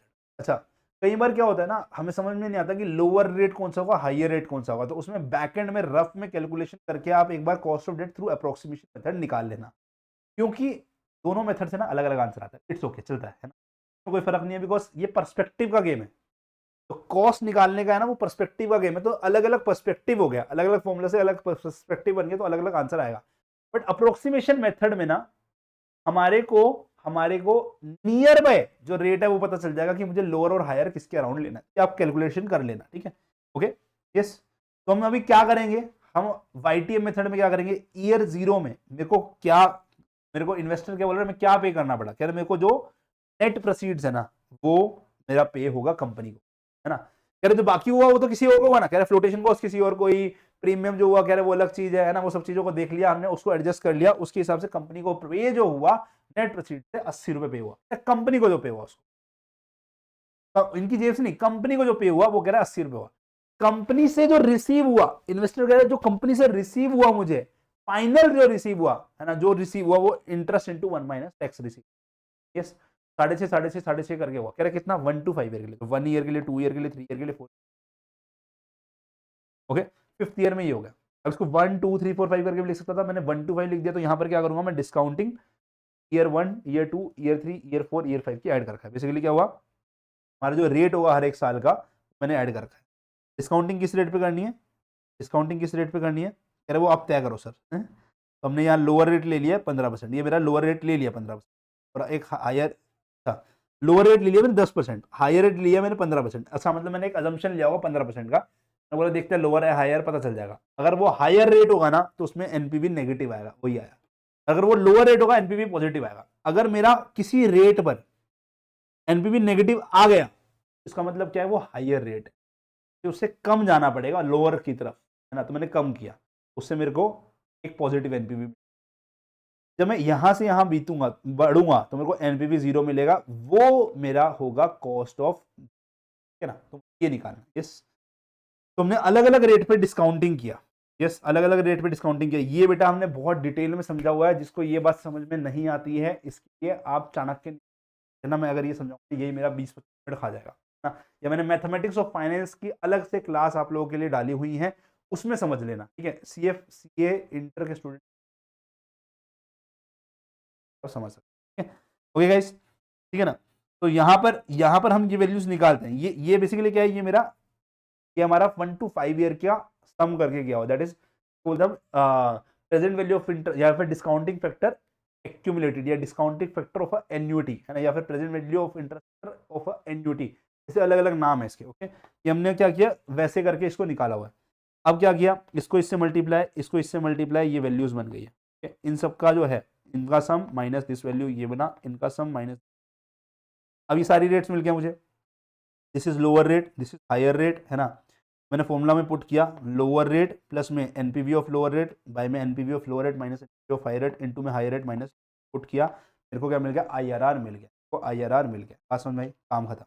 यस, क्या क्या सिग्निफाई करता है वो मैं आपको बता चुका हूँ, ठीक है। तो इस प्रकार से हम कॉस्ट ऑफ डेट निकालते हैं, इस प्रकार से हम कॉस्ट ऑफ डेट निकालते हैं। नेक्स्ट आता है हमारा टॉपिक अमोर्टाइजेशन ऑफ बॉन्ड। क्या बोलता है, याद आपको हमने बॉन्ड पढ़ा था, है ना, सीए फाउंडेशन बॉन्ड निकालना सीखा था कि बॉन्ड की प्रेजेंट, वो अमोर्टाइजेशन नहीं था, वो हमारा लाइक अ रिडीमेबल डिबेंचर। उसमें क्या होता था, मान लो 10 लाख रुपए मुझे यहाँ पर रिसीव हो रहा है ना, मान लो मेरा बॉन्ड है जो कि मेच्योरिटी पे 10 लाख देता, उसके बीच में मुझे क्या मिलेगा, एक फिक्स इंटरेस्ट मिलता है, याद आ रहा है ना। एक मान लो हाँ 1,00,000 1,00,000 1,00,000 1,00,000 1,00,000 इंटरेस्ट मिल रहा है, इसकी वजह से मैं कुछ पे कर रहा हूँ। मान लो मैंने पे कर दिया मान लो 8,00,000 रुपए। अब हम क्या कर रहे हैं, इस 8,00,000 को जो मैंने पे किया वो किस रेट पे किया, वो मेरा कॉस्ट ऑफ डेट बनता है। बट अगर मैं बोलूँ मुझे अमोर्टाइज पे करना है, अमोर्टाइज पे करना मतलब क्या हुआ, इसका कुछ हिस्सा यहाँ पे कर, तो अगर मैं इसका कुछ हिस्सा यहाँ पे कर रहा हूँ तो मेरा जो रिमेनिंग इंटरेस्ट होगा वो रिमेनिंग अमाउंट का लगेगा, वो अमोर्टाइजेशन का। अमोर्टाइज में क्या हुआ कि जो मेरे को ये 10 लाख पे करना है ना, वो मैं इवनली डिस्ट्रीब्यूट कर देता हूँ, कितने साल में करना है, 5 साल में करना है तो मैं 2-2 लाख रुपए 2-2 लाख रुपए करके मैंने डिस्ट्रीब्यूट कर दिया, ठीक है। तो वैसा मैं इसको एग्जांपल से समझाता हूँ, ठीक है। देखो जैसे मैंने 5,000 का प्रिंसिपल उठाया, मैंने बोला 5 साल में इसको अमोर्टाइज कर देंगे, मतलब मैंने 1,000 1,000 1,000 1,000 1,000 करके 5 साल में पे कर दूंगा। अब पहले साल में मेरा जो इंटरेस्ट काउंट होगा वो 5,000 पे हुआ, मान लो 8% का इंटरेस्ट तो 400 रुपए। अगले साल में कह रहा है वो जो अमोर्टाइजेशन होगा वो 5,000 में से 1,000 तो पे कर दिया, तो बचा कितना 4,000, मेरा 4,000 रुपए लगेगा। फिर 1,000 और पे कर दिया तो मेरा 3,000 का पे इंटरेस्ट लगेगा, फिर मेरा 2,000 रुपए इंटरेस्ट लगेगा, फिर 1,000 और पे कर दिया, फिर मेरा 1,000 रुपए लगेगा। मेरा इंटरेस्ट भी धीरे धीरे कम होता गया। एक्चुअल में मेरा जो रीपे करना है वो मेरा फर्स्ट ईयर में 1,400, सेकेंड ईयर में इतना, थर्ड में इतना, फोर्थ में इतना, फिफ्थ में। अब ये मैंने उठाया, ये मैंने पे किया, यस, तो ये इन दोनों के हिसाब से मेरा रिटर्न निकालना है, रिटर्न ऑफ रेट। अगेन वही YTM मेथड लगाएंगे, हमने क्या बोलना है, इन सबका कैलकुलेशन केडी पे कर दो, इन सबका कैलकुलेशन केडीडी पे होगा। केडी ही क्या है मेरा IRR है ना, IRR पे देखना है। तो IRR क्या बोलता है, IRR क्या बोलेगा, कह रहे इन सबका जो कैलकुलेशन IRR पे कर रहे हो ना सर, इसका मतलब क्या है, जो प्रेजेंट वैल्यूज इन सबसे आएगी वो हमारा प्रेजेंट वैल्यू ऑफ हमारा आउटफ्लो जो 5 लाख है उसके इक्वल होना, यही होना चाहिए, है ना। तो हमने क्या बोला, हम क्या कर रहे हैं यहाँ पर, हमने अलग अलग रेट ले लिया। अच्छा यहाँ पे कैलकुलेशन पूरा हुआ नहीं है, छोड़ देता हूँ मैं। तो हम जैसे ऊपर वाले केस में किया ना वैसे ही करेंगे, आप अपने आप कर लेना इस कैलकुलेशन को, ठीक है ना। हम क्या करेंगे यहाँ पर, हम इसके अलग अलग रेट लेंगे। एक मान लो मैंने 6% ले लिया, एक मैंने 9% ले लिया, ये लोअर रेट हो गया, ये हायर रेट हो गया, ठीक है। इस पर चेक किया NPV कितना आया, ये पॉजिटिव आया। फिर मैंने इस पर चेक किया मेरा NPV हाई क्या आया, मेरा ये नेगेटिव आया, तो मेरा काम बन गया। फिर मुझे क्या करना है, जैसे ही मुझे वैल्यूज मिली तो मेरे को क्या निकालना है, मेरा KD जो होगा वो मेरा IRR के इक्वल होगा। दैट इज इक्वल टू क्या होगा मेरा, yes, that is equal to lower rate plus में NPV of lower rate by में NPV of lower rate minus NPV of higher rate into में हायर रेट माइनस, ये value क्या देगा मुझे, cost of debt of amortised bond दे देगा। Amortised bond में क्या हो गया, जो मेरा मेच्योरिटी के टाइम पे पैसा मिलना था ना 5,000 एंड में, वो मुझे इवनली डिस्ट्रीब्यूट करके हर साल दे दिया। उसकी वजह से क्या हो गया, मेरा जो मुझे इंटरेस्ट मिलना था ना हर साल, वो इंटरेस्ट मुझे कम मिल गया ना, वो मुझे इंटरेस्ट कम मिल गया। यस गाइस, क्या ये बात समझ में आई? ओके। अच्छा इस क्वेश्चन में इन्होंने क्या कर रखा है, इस क्वेश्चन में इन्होंने क्या बोला कि calculate the bond present value for a investor if he expect a minimum rate of 6%। तो उन्होंने 6% में किया था, उन्होंने क्या किया, उन्होंने रेट नहीं निकाला, उन्होंने अमोर्टाइज बॉन्ड का रेट नहीं निकाला, उन्होंने सिंपल कैलकुलेशन किया कि 6% का अगर अमोर्टाइज रेट है, क्या उसके हिसाब से इसने मुनाफे का काम किया या नहीं किया, उन्होंने सिंपल बात करी। तो उसका हिसाब से क्या आया, मेरा 5212 वैल्यू आई। तो वो क्या बता रही है, वो मेरी present value of cash inflows बता रही है। ये present value of cash inflows क्या दर्शा रही है, बेसिकली ये दर्शा रही है कि जो मेरा ये 5,000 रुपए प्रिंसिपल है ना, इससे ज्यादा है ये वैल्यू। इसका मतलब मैं 6% जो बैठा हूं ना, वो एक्सपेक्टेशन मेरी सही चल रही है, वो मेरी एक्सपेक्टेशन से ज्यादा मैं कमा के चल रहा हूँ जितना मैंने लगाया है ना।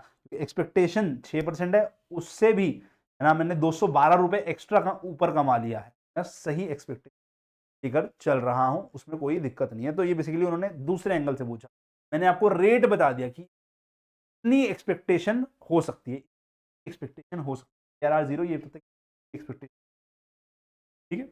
Okay, cost of convertible debenture, ये ध्यान देखना, ये बढ़िया टॉपिक है, छोटा सा टॉपिक है, ध्यान समझना। कॉस्ट ऑफ कन्वर्टेबल डिवेंचर क्या बोलता है, कह रहा है जो वैल्यू आप रिडीम करते हो ना, कह रहा है जो रिडीम करते हो ना, कई बार वो आपको एज अ फेस वैल्यू का जो अमाउंट है वो एज इट इज कैश पकड़ा देगा, कई बार वो आपको एक ऑप्शन देंगे, कह रहे या तो ये ले लो या उसके इक्विवेलेंट वो कुछ और सिनेरियो बना के आपको शेयर वेयर पकड़ा देंगे, बोलेंगे जी हमसे शेयर वेयर ले जाओ, ठीक है। तो जब वो ऐसा ऑप्शन देता है ना, ऐसा ऑप्शन देता है, वो क्या कह रहा है कि बेसिकली मेरा जो रिडीमेबल वैल्यू है ना वो कैश की जगह कन्वर्टेबल शेयर के रूप में, कन्वर्टेबल शेयर के रूप में। तो तुम लोगों को अगर एग्जांपल बताऊं, कंपनी के अंदर में कैसा होता है, तुम लोग सुनते हो ना, किसी कंपनी के अंदर में किसी इंप्लॉय को सीटीसी मिला 50 लाख, तो 50 लाख होता है, 50 लाख में से 25 लाख तो कैश दे रहा है, बाकी 25 लाख बोल रहा है हमें ईसॉप दे रहा है। तो ईसॉप क्या है, कह रहे वो हमारा कन्वर्टेबल वैल्यू है सैलरी का। ईसॉप का जब आपको फ्यूचर में आपको उसका रिटर्न मिलेगा ना, तो आपको फ्यूचर में उसका रिटर्न मिलेगा ना, कैसे मिलेगा, जब कंपनी पब्लिक जाएगी, आपके मार्केट में शेयर बेचोगे, उसकी कुछ कुछ कंडीशंस होती हैं, जब उसको बेचोगे ना, जो रिटर्न मिलेगा वो फ्यूचर में मिलेगा। वैसे ही यहां पर वो आपको अभी नहीं दे रहा, ईसॉप दे दिया आपको, वैसे ही यहां पर इसने क्या बोला, कह रहा आपको हमने इक्विटी शेयर दे दिया, ESOP is like equity share only, ठीक है ना। उसने आपको इक्विटी शेयर दे दिया in case instead of cash, simple, ठीक है ना। तो आप क्या करोगे ऐसे केस में, आप क्या करोगे, आपको कंपनी ने क्या बोला, देखो जैसे एक क्वेश्चन की हेल्प से समझते हैं, आपको क्वेश्चन समझा देता हूं, कर आप खुद से लेंगे, ये आपका होमवर्क है, ठीक है, ये आपको सारे क्वेश्चन करने हैं, ये नहीं करोगे तो दिक्कत है। जो पीछे पीछे मैंने आपको क्वेश्चन दिखाया ये भी आप ट्राई करना, के ऊपर भी ट्राई करना, मैंने मोटा मोटा समझा दिया कि क्या कर रहे हैं इन क्वेश्चन। कह रहा है कि कंपनी ने इशू किया 10,000 15% convertible debenture of 100 each with a maturity period of 5 year, जब 5 साल बाद वो मैच्योर हो रहा है, ठीक है ना। अब 100 रुपए का फेस वैल्यू, इसका मतलब इस क्वेश्चन में फेस वैल्यू कितना है, 100 रुपए है, ठीक है ना, आपको समझा रहा हूं, ठीक है। 15% रेट है, तो इंटरेस्ट रेट है मेरा 15% का, 6.15, ओके। अब मेच्योरिटी पीरियड 5 ईयर, मतलब मेरे को 5 साल बाद ये रिडीम होने हैं, रिडीमेबल वैल्यू जो है इसकी मेच्योरिटी होगी, दैट इज 5 साल। At maturity, the debenture holder will have an option to convert the debenture into equity share capital of company in the ratio 1:10। तब रिडीम के अंदर में या तो 100 रुपए में ले सकता है, या वो क्या बोल सकता है, आप हर एक 100 रुपए के बदले में आप हमसे 10 शेयर ले लो। अगर आप हमसे 100 रुपए ना लो उस समय में, आप हमसे आज 10 शेयर ले लो, मतलब उसने क्या बोला, फ्यूचर में देंगे आपको 5 साल बाद उसका रिडीमेबल वैल्यू पैसा देंगे, बट आज हमसे आप 10 रुपए ले लो, 10 शेयर ले लो एक के। मतलब आपने अगर मान लो कंपनी के अंदर में 100 रुपए ईच के 10,000 शेयर इशू करे हैं ना सर, है ना, 10,000 सॉरी डिबेंचर इशू करे हैं ना आपने, 10,000 डिबेंचर इशू करे 100 रुपए ईच के। तो यहां पे ये बोल रहा है आपने 10,000 की जगह में आप हमसे 10,000 इंटू 10 गुना आप हमसे शेयर ले लो ना, एक के बदले में 10 बोल रहा है वो, इसका मतलब क्या है कि 10,000 हमारे अगर डिबेंचर इशू करे तो 10,000 इंटू 10 आप हमसे शेयर ले लो आज ही उसके। कह रहा ओके ठीक है ले लेते हैं, कह रहा 10 शेयर फॉर ईच डिबेंचर, है ना, वही बात होगी, एक डिबेंचर के बदले 10 शेयर, तो 10,000 डिबेंचर के बदले में हमसे 10,000 इंटू 10 मतलब 1,00,000 शेयर ले लो। The current market price of the equity share is 12। अच्छा रिडीम के टाइम पे एक डिबेंचर से 100 रुपए मिलेगा, बट अगर वो शेयर ले लेता तो कितना मिलता वो देखना है आपने। कह रहे थे current market price of the share is 12, मतलब आज जो, जब उसने बोला ना, आज जो है ना मार्केट प्राइस ऑफ शेयर कितना है, 12 रुपए, and historically the growth of the share is 5%, मतलब ये शेयर जो है ना ये 5 साल में बढ़ेगा ना, रेट 5% से 5 साल में बढ़ेगा। मुझे ये बताओ 5 साल बाद इसका रेट कितना होगा, कह रहा है ऑब्वियसली कंपाउंडिंग लगा दो, तो 12 इंटू 1 + 5 बाय 100 और 5, ये हो जाएगा मेरा market price of share after 5 year. कितना हो गया, इसको निकाल लो, बस मैं आपको ये वाला पार्ट कर रहा हूँ, उसके आगे तो आप कर लोगे। 1.05 मल्टीप्लाई इक्वल्स टू, तो ये हो गया मेरा 1.276 इंटू 12, ये हो गया मेरा 15.315, समझ में 15.32 रुपीज़ कर दो इसको, मेरा इतना रुपए का ये शेयर होगा। मैं 3 डेसिमल तक ही रखता हूँ, बेटर है, हम आंसर भी याद रखना हमेशा 3 डेसिमल तक ही निकालने की। यस, इतना इतना जो है हमारा शेयर का वैल्यू हो जाएगा एक का। आपको एक नहीं मिल रहा, आप बोल रहे हो भाई साहब एक के बदले मुझे 10 शेयर चाहिए, एक डिबेंचर की वैल्यू 100 रुपए, उसके बदले में आप रिडीम जब ये कराओगे शेयर में तो आपको 150.15, तो ये शेयर की रिडीमेबल वैल्यू होगी। यस, अगर आप लेते हैं एक डिबेंचर, तो आप किसको लगे, कह रहे मूर्ख थोड़ा सर इसको लूंगा, इसी को लूंगा। बेसिकली इस क्वेश्चन में क्या होगा, मेरा रिडीमेबल वैल्यू का जो वैल्यू है ना वो फेस वैल्यू 100 के इक्वल ना हो गए, वो 153.15 हो गई। सब क्वेश्चन कहीं फ्लोटेशन कॉस्ट नहीं दी, कहीं हमको इशू प्राइस नहीं दिया, इशू प्राइस बोल रहा है सेम ही दिया है ना, इशू डायरेक्ट इतना प्रीमियम का वर्ड यूज नहीं किया। मेरा नेट प्रोसीड्स क्या हो जाएगा, इशू प्राइस के इक्वल, दैट इज 100 रुपए। नेट प्रोसीड्स पता है, आरवी पता है, इंटरेस्ट पता है, टैक्स रेट भी दे रखा है 35%, क्या ही बचा क्वेश्चन। लगा दो फॉर्मूला, क्या आंसर लगाओ फटाक से। टैक्स रेट भी दे रखा है ना 35%, तो मेरा 0.35 हो गया टैक्स, लिख दूं टैक्स हो गया मेरा 0.3। बस फॉर्मूला पुट करो आंसर आ जाए। क्या फॉर्मूला पुट करना है मुझे, केडी का, इस interest into 1 minus tax plus में आरवी माइनस ई बाय में ई प्लस एन। ये पुट करोगे आपका सीधा सीधा आंसर आ जाएगा। मुझे आंसर आप कमेंट में कंफर्म करके बताएंगे, ठीक। This was related to our cost of debt. Yes, redeemable और इररिडीमेबल डिफरेंट केसेस के साथ मैंने आपको समझा दिया। अब हम मूव ऑन करने लगे हैं cost of preference share capital. Cost of preference share capital क्या बोलता है, ध्यान समझिए। अरे एग्जैक्टली सिमिलर चल रहा है जैसे हमारा डेट चलता था, बट फर्क क्या है, यहाँ पे टैक्स बेनिफिट खत्म। पढ़ो इसको एक बार।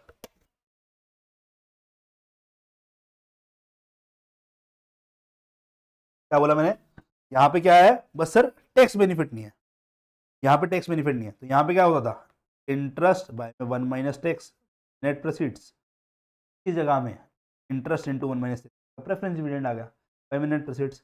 अब नेट प्रोसीड्स की जगह अगर फ्लोटेशन कॉस्ट नहीं है, मार्केट वैल्यू ले लेंगे क्या उसका।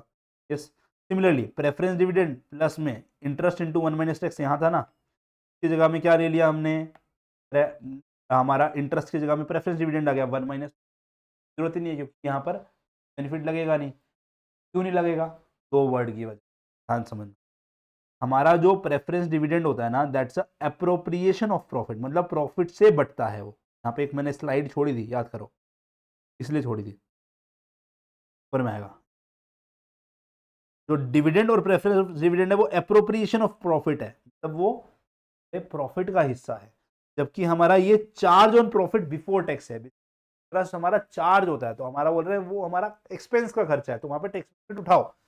यहां पर क्या है, मेरा एप्रोप्रिएशन ऑफ प्रॉफिट है, तो इस वजह से हमारा यहाँ पे टैक्स बेनिफिट नहीं होगा, ठीक है। यस, ये बात आपको चमकी, ओके। यहाँ पे बस इंटरेस्ट इंटू 1 माइनस टैक्स की जगह में हमने प्रेफरेंस डिविडेंड से इसको रिप्लेस किया, फॉर्मूला में हमारा बाकी सब सेम है, आपको सॉल्व करने में कोई डिफरेंस नहीं आएगा। तो यही बात है आगे भी हमने। अब आता है हमारा कॉस्ट ऑफ इक्विटी। हाँ समझना, कॉस्ट ऑफ इक्विटी के अलग अलग मॉडल्स हैं। डिविडेंड प्राइस अप्रोच क्या बोलता है, अगर मेरा कांस्टेंट डिविडेंड हर साल मिल रहा, there is no growth in the dividend, चाहे वो डी जीरो होता है हमारा, डी जीरो मतलब कि आज जो डिविडेंड मिलेगा प्रीवियस ईयर जिन्होंने इन्वेस्ट किया, सर जो आज इन्वेस्ट करेंगे उनको आज डिविडेंड नहीं मिलता, उनको फर्स्ट ईयर के एंड में डिविडेंड मिलता है। ध्यान समझना इस बात को, ठीक है। तो यहां पर हम क्या बोलते हैं, अगर मैंने आज P0 इन्वेस्ट किया तो मुझे D0 नहीं मिलेगा, मुझे क्या मिलेगा, मुझे D1 मिलेगा। अगर मैंने यहां इन्वेस्ट किया होता तो मुझे यहां पर D2 मिलता है, ठीक है। तो हम इसीलिए लिखते हैं कॉस्ट ऑफ इक्विटी क्या होता है, मेरा इन्वेस्टमेंट बाय में ये। अगर मैं मानता हूं कि D1 भी D है, मेरा D1 भी D है, D2 भी D है, D3 भी D है, ये सब D है, तो हमारा क्या होगा, कह रहे सब D है ना, कह रहे ये चलता जाएगा, कह रहे चलता जाएगा। It is just like our, क्या हो गया हमारा, it is just like a perpetuity, है ना। आपने एक फिक्स अमाउंट घुसाया धंधे में, आपने फिक्स अमाउंट घुसाया धंधे में, उससे आपको फ्यूचर में रिटर्न ये मिला, तो आपका रेट ऑफ रिटर्न क्या बन गया हमारा, cost of equity, that is equal to जो आपको फ्यूचर में डिविडेंड डिविडेंड डिविडेंड फिक्स मिलता गया, लाइक एन्युइटी बाय में जो आपने पैसा घुसाया, दैट इज वो आपका परपेचुअल आपका अमाउंट बन गया। यस, उसको डिवाइड करोगे तो क्या ना भाई, परपेचुटी की वैल्यू याद है आपको, PVA infinite was A by I, अब ये आई क्या बन गया, के ई बन गया, और ये हमारा P0 बन गया, इनको रिप्लेस मारा तो के ई क्या बन गया मेरा, यहां से देखो ए क्या बन गया मेरा, यहाँ पे डी बन गया, डी बोलो या इसको D1 भी बोलते हैं कई बार, ठीक है। ये बन गया, थोड़ा सा इसको रिप्लेस मारा, किसको रिप्लेस मारा, इसको उठा के नीचे ले गया, इसको उठा के ऊपर ले आया, मेरा के ई क्या बन गया, D1 by P0। Simple question है, सिंपल फॉर्मूला। D1 को हम क्या लिखते हैं, कई बार हम यहाँ पर D बाय P0, समझ में आ गया इस, ये बस समझाने के लिए था आपको। तो इस प्रकार से हमारा डिविडेंड प्राइस अप्रोच, अगर हमारा ईपीएस अप्रोच की बात करते हैं तो ईपीएस अप्रोच में क्या होगा, ऊपर में ईपीएस आ जाएगा, ऊपर में ईपीएस आ जाएगा, सिंपल है, ईपीएस बाय पी0। अगर मैं ग्रोथ मॉडल में जाता हूं, तो अगर आपको ग्रोथ मॉडल में याद हो, देखो मैं आपको इसका पूरा डेरिवेशन समझाया हुआ है क्लास में, बट अभी समझो। तो ग्रोथ मॉडल में आपको ग्रोइंग परपेचुइटी याद है, हाँ sir, PVA infinite, PVA infinite, PVA infinite, थोड़ा इसको बड़ा कर दें, पीवीए इन्फिनिट में ए माइनस ए इंटू आई माइनस जी। अब हमने आई को रिप्लेस किया इससे, इसे ए को रिप्लेस किया डिविडेंड ऑफ फर्स्ट ईयर। मान के चल रहा हूं मेरा पैसा जो घुसा है वो P0, इट्स जस्ट लाइक, है ना, इट्स जस्ट लाइक, समझो मेरी बात, कैसा होता था उसमें ना, पीवीए इन्फिनिट में हमारा यहाँ पे मिलता था मेरा ए, फिर मिलेगा मेरे को ए प्लस जी परसेंट, फिर मुझे A plus G percent plus G percent and so on आगे बढ़ता रहता था ना। इस केस में मेरा ये फॉर्मूला था।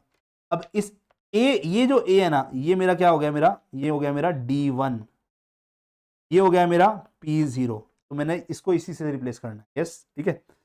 और ये जो मेरा रेट होगा वो KE बन जाएगा, ठीक है। तो ये मेरा रिप्लेसमेंट ऐसा हुआ, तो मेरा यहाँ पे फॉर्मूला क्या बन गया, ये फॉर्मूला बन गया मैंने P0 is equal to D1 by KE minus, इसी को थोड़ा सा घुमाओ फिराओ एडजस्ट कराओ तो ये बन जाएगा D1 बाई P0 प्लस, देखो ना क्या किया अपन ने, इसको उठा के ऊपर ले आया, इसको उठा के नीचे ले आया, तो D1 बाई P0 बन गया, KE माइनस जी, के माइनस जी उधर चला गया, तो ये D1 बाई P0 प्लस जी बन जाएगा, सिंपल, ठीक है। ओके गाइज, हमारा फॉर्मूला क्या बन जाता है, कॉस्ट ऑफ इक्विटी का D1 by P0 plus G, very very important formula, और ये हमारा बहुत यूज आता है।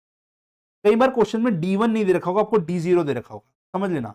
अगर मुझे यहाँ पे अगर एन्युटी मिली होगी ना, मान लो ये मेरे को कुछ और मिला होगा, है ना, तो यहाँ पे जो भी मिलेगा ना उसमें ये मान लो मेरे को A0 मिलता है, तो इस A0 में मेरे को ग्रोथ यहाँ पे भी ऐड हो जाता है ना। इसकी वैल्यू अगर मेरी D0 है तो मैं D0 में ग्रोथ ऐड कर दूंगा तो मुझे D1, तो ग्रोथ ऐड करना, जैसे इंटरेस्ट में हम बोलते हैं ना कि हमने minus of tax into interest कर दिया, वैसे मेरा D0 में क्या होगा, ग्रोथ इनटू में D0 हो जाएगा, तो इसमें D0 इंटू 1 प्लस जी भी, यहाँ पे ऑब्वियसली जब इसको ऐसा लिख रहा हूँ तो परसेंटेज नहीं है, ऊपर में जब मैं ऐसा लिख रहा हूँ तो परसेंटेज में, बस, ओके। इसलिए हमारा ये वाला पार्ट ऐसा भी लिखा जाता है, ये वाला पार्ट हमारा ऐसा भी लिखा जाता है, ठीक है। क्या ये बात समझ में आई आपको, ओके। नाउ P0 क्या है मेरा, करंट मार्केट प्राइस पर शेयर, ग्रोथ क्या है मेरा यहाँ पे, constant growth rate of dividend. अब एक चीज ध्यान रख, समझ, ये जो प्राइस है ना P0, ये मेरा एक्स डिविडेंड प्राइस का मतलब क्या है, इस P0 में ना, इस P0 में ना मैंने जो है, जो मैं डिविडेंड बांट कर आया ना, जो मैंने यहाँ पे डिविडेंड ये वाला बांट कर आया ना D0, मैं यहाँ पे ये डिविडेंड D0 बांट के आया ना, का प्राइस काटूंगा और उस पर मैं वैल्यू पे कैलकुलेशन करूंगा, ध्यान रखना। एक्स डिविडेंड मतलब कि मैंने इसमें से डिविडेंड जो बांटा हुआ ना, अभी बांट के जो मैं आया उसको हटा के जो मेरा बचा हुआ प्राइस होगा उस पर मेरी कैलकुलेशन, ध्यान रखना है। इस तो कम डिविडेंड क्या होता है मेरा, एक्स डिविडेंड प्राइस प्लस में dividend paid D0 that is. अब मुझे कैलकुलेशन इस पे करनी है, तो कम डिविडेंड में से डिविडेंड हट के तो मेरा आएगा। बहुत बढ़िया सी डिटेल्ड बातें करी हुई हैं, कैसे होता है, प्रैक्टिकल एग्जांपल से जितनी भी मैंने तुमको चीजें समझाई ना, शेयर मार्केट का यूज करके कहां पर कैसे होता है, किस तरीके से समझाता हूं मैं लाइव क्लासेस में, बट ऑब्वियसली बात है रिवीजन में तो आपको रिकॉल करना है बस, ठीक है। यस, मैंने आपको ये बात बता दी है। नाउ अब ये यहाँ पे अब बोल रहा है कि अगर मान लो मेरा जब मैं प्राइस ऑफ शेयर ले रहा हूँ एक्स डिविडेंड, बट उसको इशू करते टाइम पे कुछ मेरे ब्रोकर को पे करना पड़ गया, कुछ गवर्नमेंट को पे करना पड़ गया, वो फ्लोटेशन कॉस्ट में एडजस्ट कर लेना। मेरा प्राइस P0 था एक्स डिविडेंड, बट उसमें से कई बार मेरा फ्लोटेशन कॉस्ट FC या F माइनस करना पड़ेगा, तो ये मेरे को ध्यान रखना होता है, याद रखना इस चीज, ओके। यस, तो जैसे यहाँ पे इन्होंने क्वेश्चन कर रखा है, इसको देख लो अभी। अच्छा, ग्रोथ निकालने के भी दो फॉर्मूलाज है अलग अलग, उसको भी बहुत इंपॉर्टेंट फॉर्मूलाज है, उसको समझते हैं। जैसे क्वेश्चन है, कह रहा है कंपनी ने पे किया डिविडेंड ₹1 शेयर का, हैज पेड डिविडेंड, जब हैज पेड वर्ड यूज करता है ना, ये D0 की बात, क्योंकि ये पे कर आया उसकी बात कर रहा है, ओके। तो मेरा D1 क्या होगा, मेरा 1 इंटू 1 प्लस जी। अभी जी क्या देखते हैं ना, तो जी मेरा यहाँ पे ग्रोथ 10% है, तो मेरा डेसिमल में किया तो 10/100.11, ओके, तो ये दे रखा है ना, देखो यहाँ से मेरा D0 इंटू 1+G करके D1 इन्होंने 1.1 निकाल दिया है। Calculate the cost of equity, the market price of share is इतना, यहाँ पे कहीं फ्लोटेशन कॉस्ट का वर्ड नहीं यूज किया, क्या करना, D1/P0+G, 1.1 बाय में 55 प्लस में है ना, तो 0.1 divide by this value plus में ग्रोथ अगेन डेसिमल में लिखनी है। सारी वैल्यूज जब बिना परसेंटेज के हों, हर वैल्यू को आप कन्वर्ट करके ही कैलकुलेट, कोई भी परसेंटेज में नहीं चलेगी, ठीक है ना, बात समझे आपको, एक डेसिमल सारी डेसिमल चलेंगे। कई बार क्वेश्चन में ऐसा होता है आपको ना D0 निकालना होता है ना, D0 बोलते हैं ना हैज पेड डिविडेंड इतना, बट वो बोलते हैं डिविडेंड पे किया गया 10 साल पहले इतना, 5 साल पहले इतना। उस केस में ग्रोथ का फॉर्मूला क्या चलेगा, कह रहे इट्स जस्ट लाइक हमारा कंपाउंड इंटरेस्ट तो कैलकुलेशन चलता है ना, ये ए बन जाएगा, ये हमारा प्रिंसिपल का पी बन जाएगा, तो A is equal to P into 1+i⁴n पड़ा था ना, वही फॉर्मूला लगाया, तो D0 ये बन गया फ्यूचर में अमाउंट, और मेरा उससे n साल पहले ये अमाउंट बन गया 1+g⁴। अब इसमें थोड़ा बहुत याद है टाइम वैल्यू ऑफ मनी में हम क्या करते थे, वही वाला काम, कह रहे इसको इससे डिवाइड कराओ, फिर nth रूट ले लो जिससे ये n की पावर कट जाएगी, फिर -1 कर देना, तो ये जो वैल्यू बनकर आएगी इसका पुट कर, लॉजिकली चलोगे कुछ भी नहीं है, दिखने में गंदा है, हमने ये सब चीजें फाउंडेशन में ही बहुत तगड़े तरीके से रेडी करी हुई है, ठीक है ना। यस, एक और तरीका होता है ग्रोथ निकालने का, ये हम ना बहुत डिटेल में डिविडेंड चैप्टर में पढ़ते हैं, डिविडेंड डिसीजन चैप्टर में पढ़ते हैं।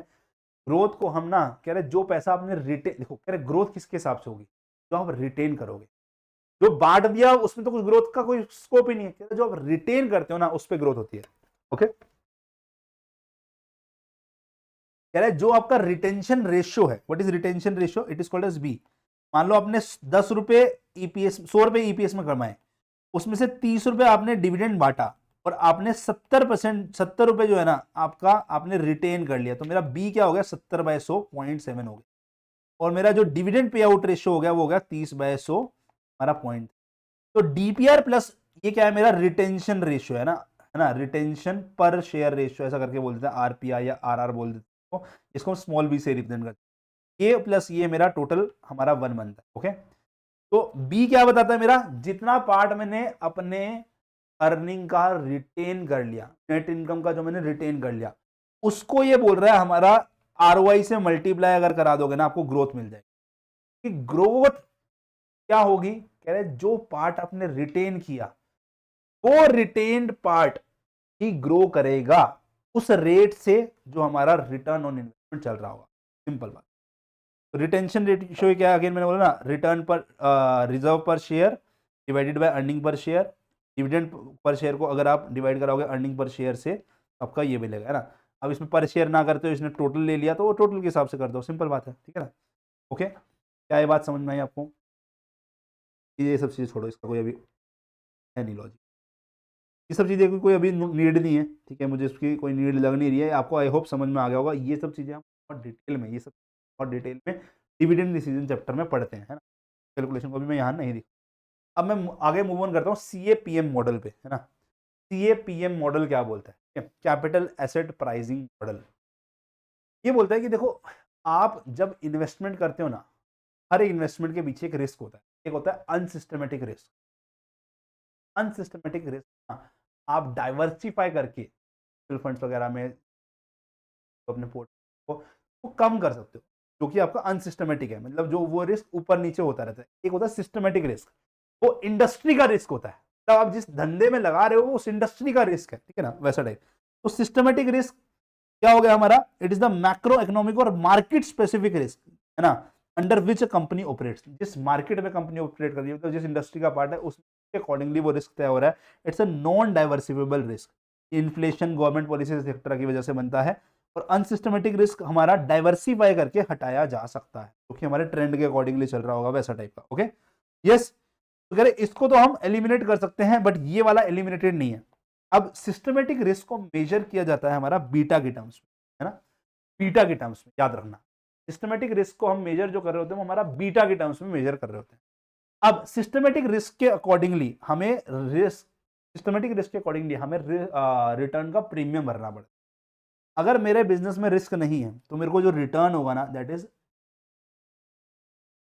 अगर मैं किसी इंडस्ट्री का पार्ट हूं कुछ स्पेसिफिक सिस्टमेटिक रिस्क है, मैं उसमें एक्स्ट्रा जो पे कर रहा हूँ वो RM माइनस RF है, दिस इज माई प्रीमियम, है ना, this is my market premium, this is my market premium. और कुछ कंपोनेंट मार्केट प्रीमियम का, कुछ कंपोनेंट आपके बिजनेस के ऑपरेशन की वजह से आपका बीटा बनता है, आपके धंधे के ऑपरेशन की वजह से और आपके मार्केट के ऑपरेशन की वजह से आपका बीटा बनता है, और ये हमारा बनता है पूरा हमारा सिक्योरिटी प्रीमियम। सिक्योरिटी प्रीमियम मैं एक्स्ट्रा पे करता हूं, yes, over my risk free return. Risk free like हमारा फिक्स जैसे हो गया ना, FD हो गया, है ना, फिक्स डिपॉजिट में पैसे डाल दिए तो हमारा रिस्क फ्री रिटर्न हो गया 5% आ गया, वैसा टाइप से, ओके। उसमें हम ऐड करेंगे व्हाट, मेरा जो इंडस्ट्री का प्रीमियम हुआ, मार्केट प्रीमियम, इनटू में बीटा, बीटा में बी ऑफ अ कंपनी और a mixture of a company of a industry, है ना, तो उसकी वजह से हम यहाँ पे इसको मल्टीप्लाई करते हैं।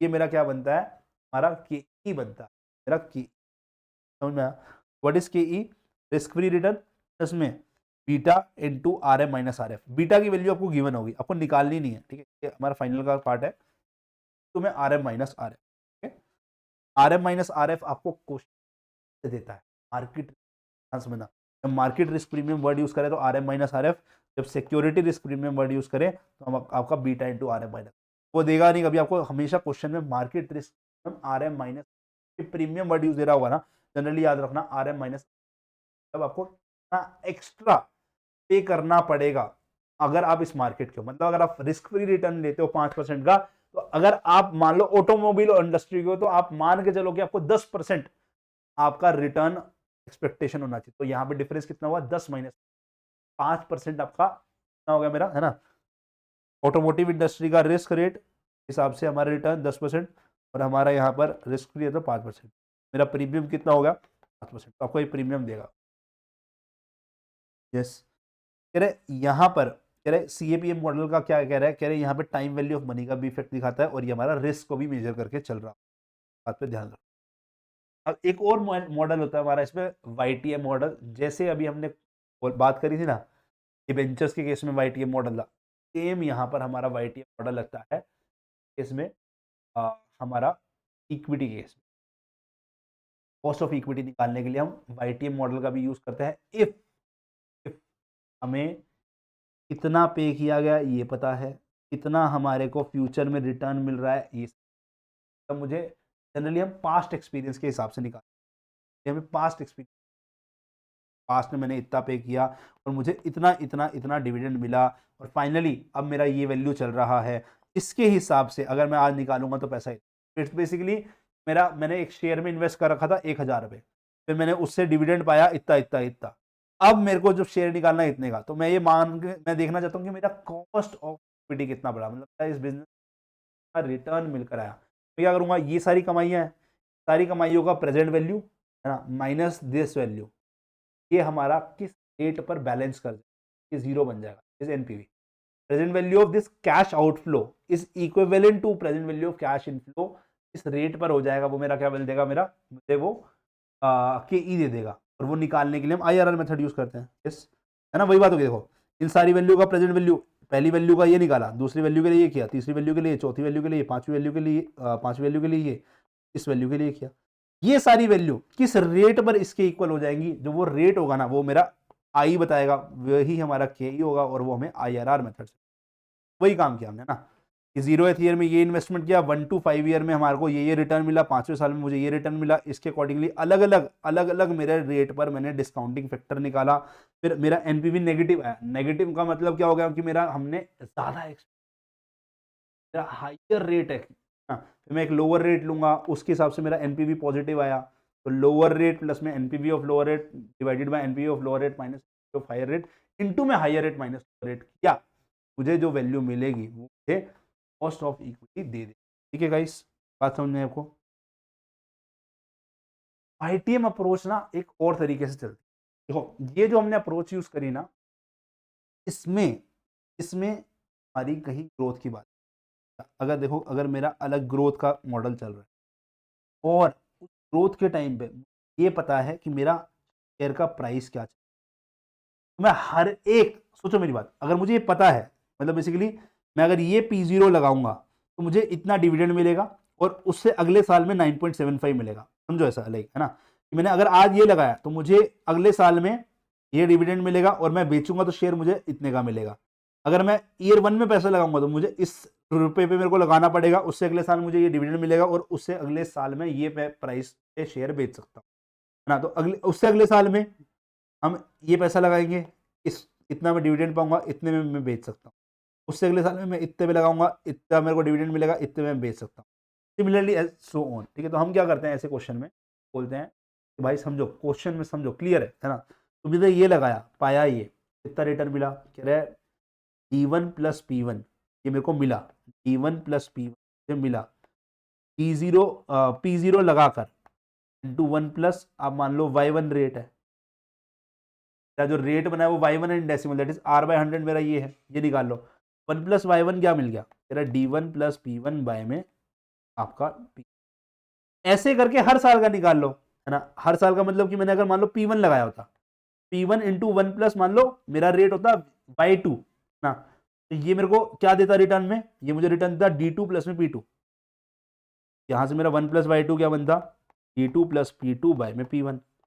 इसके हिसाब से हमने क्या किया, 1 प्लस Y1 की वैल्यू निकाली, 1 प्लस Y2 की वैल्यू निकाली, 1 प्लस Y3 की वैल्यू निकाली, हर साल की वैल्यू निकाल ली, है ना। इस इन्वेस्टमेंट पे, इस इन्वेस्टमेंट पे, इस इन्वेस्टमेंट पे, इस इन्वेस्टमेंट पे, है ना। इससे आगे P5 नहीं देखा तो मैं उसमें निकाल लेता, वरना इन चारों इन्वेस्टमेंट में मैंने निकाल लिया। अब मेरा जो रिटर्न रेट है ना हर साल का, इन डेसिमल ये है, इन डेसिमल ये है, मतलब ये Y1 क्या है मेरा, इस साल का रिटर्न अगर R है बाय में 100 ये, इस साल का रिटर्न मतलब R2 है बाय 100 ये है मेरा, ये Y2 है, ऐसा है, ठीक है।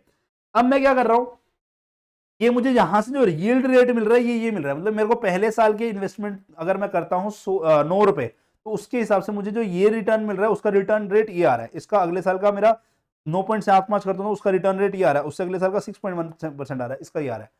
अब हम क्या बोल रहे हैं कि देखो ये सारे अलग अलग साल के आ रहे हैं, बट अगर मैं बोलूं मुझे एवरेज निकालना है, मुझे एवरेज निकालना है ना, तो मैं एवरेज के लिए क्या करूंगा, इनका ज्योमेट्रिक मीन ले लूंगा। What is geometric mean, geometric mean क्या बोलता है, 1 plus Y1 plus 1 into 1 plus Y2 into 1 plus Y3 into 1 plus Y4, जितने भी ये साल है ना उन सबको मल्टीप्लाई कराओ, उनके 1 plus Y1 into 1 plus Y2 into ऐसे करके मल्टीप्लाई कराओ और इनका nth रूट ले लो। याद है आपको ज्योमेट्रिक मीन हमने पढ़ा है मेजर ऑफ सेंट्रल में, इन ये फाउंडेशन वही काम किया। 4 साल थे तो 4 साल का मल्टीप्लाई कराया और इनका 4th रूट ले लिया। अगेन ये 4th रूट कैसे लेते थे, हमने सीए फाउंडेशन का कैलकुलेटर का ट्रिक सीखा था, उस वाले से हमने निकाला, तो हमें 1 प्लस ई की वैल्यू मिल गई। मेरा एवरेज तो मेरा कॉस्ट ऑफ इक्विटी से रेट होना चाहिए वो मेरे को मिल गया, तो मुझे यहां से ई की वैल्यू मिली, दैट इज 0.15 डेसिमल 15 और इन परसेंटेज 15% का बनकर आया।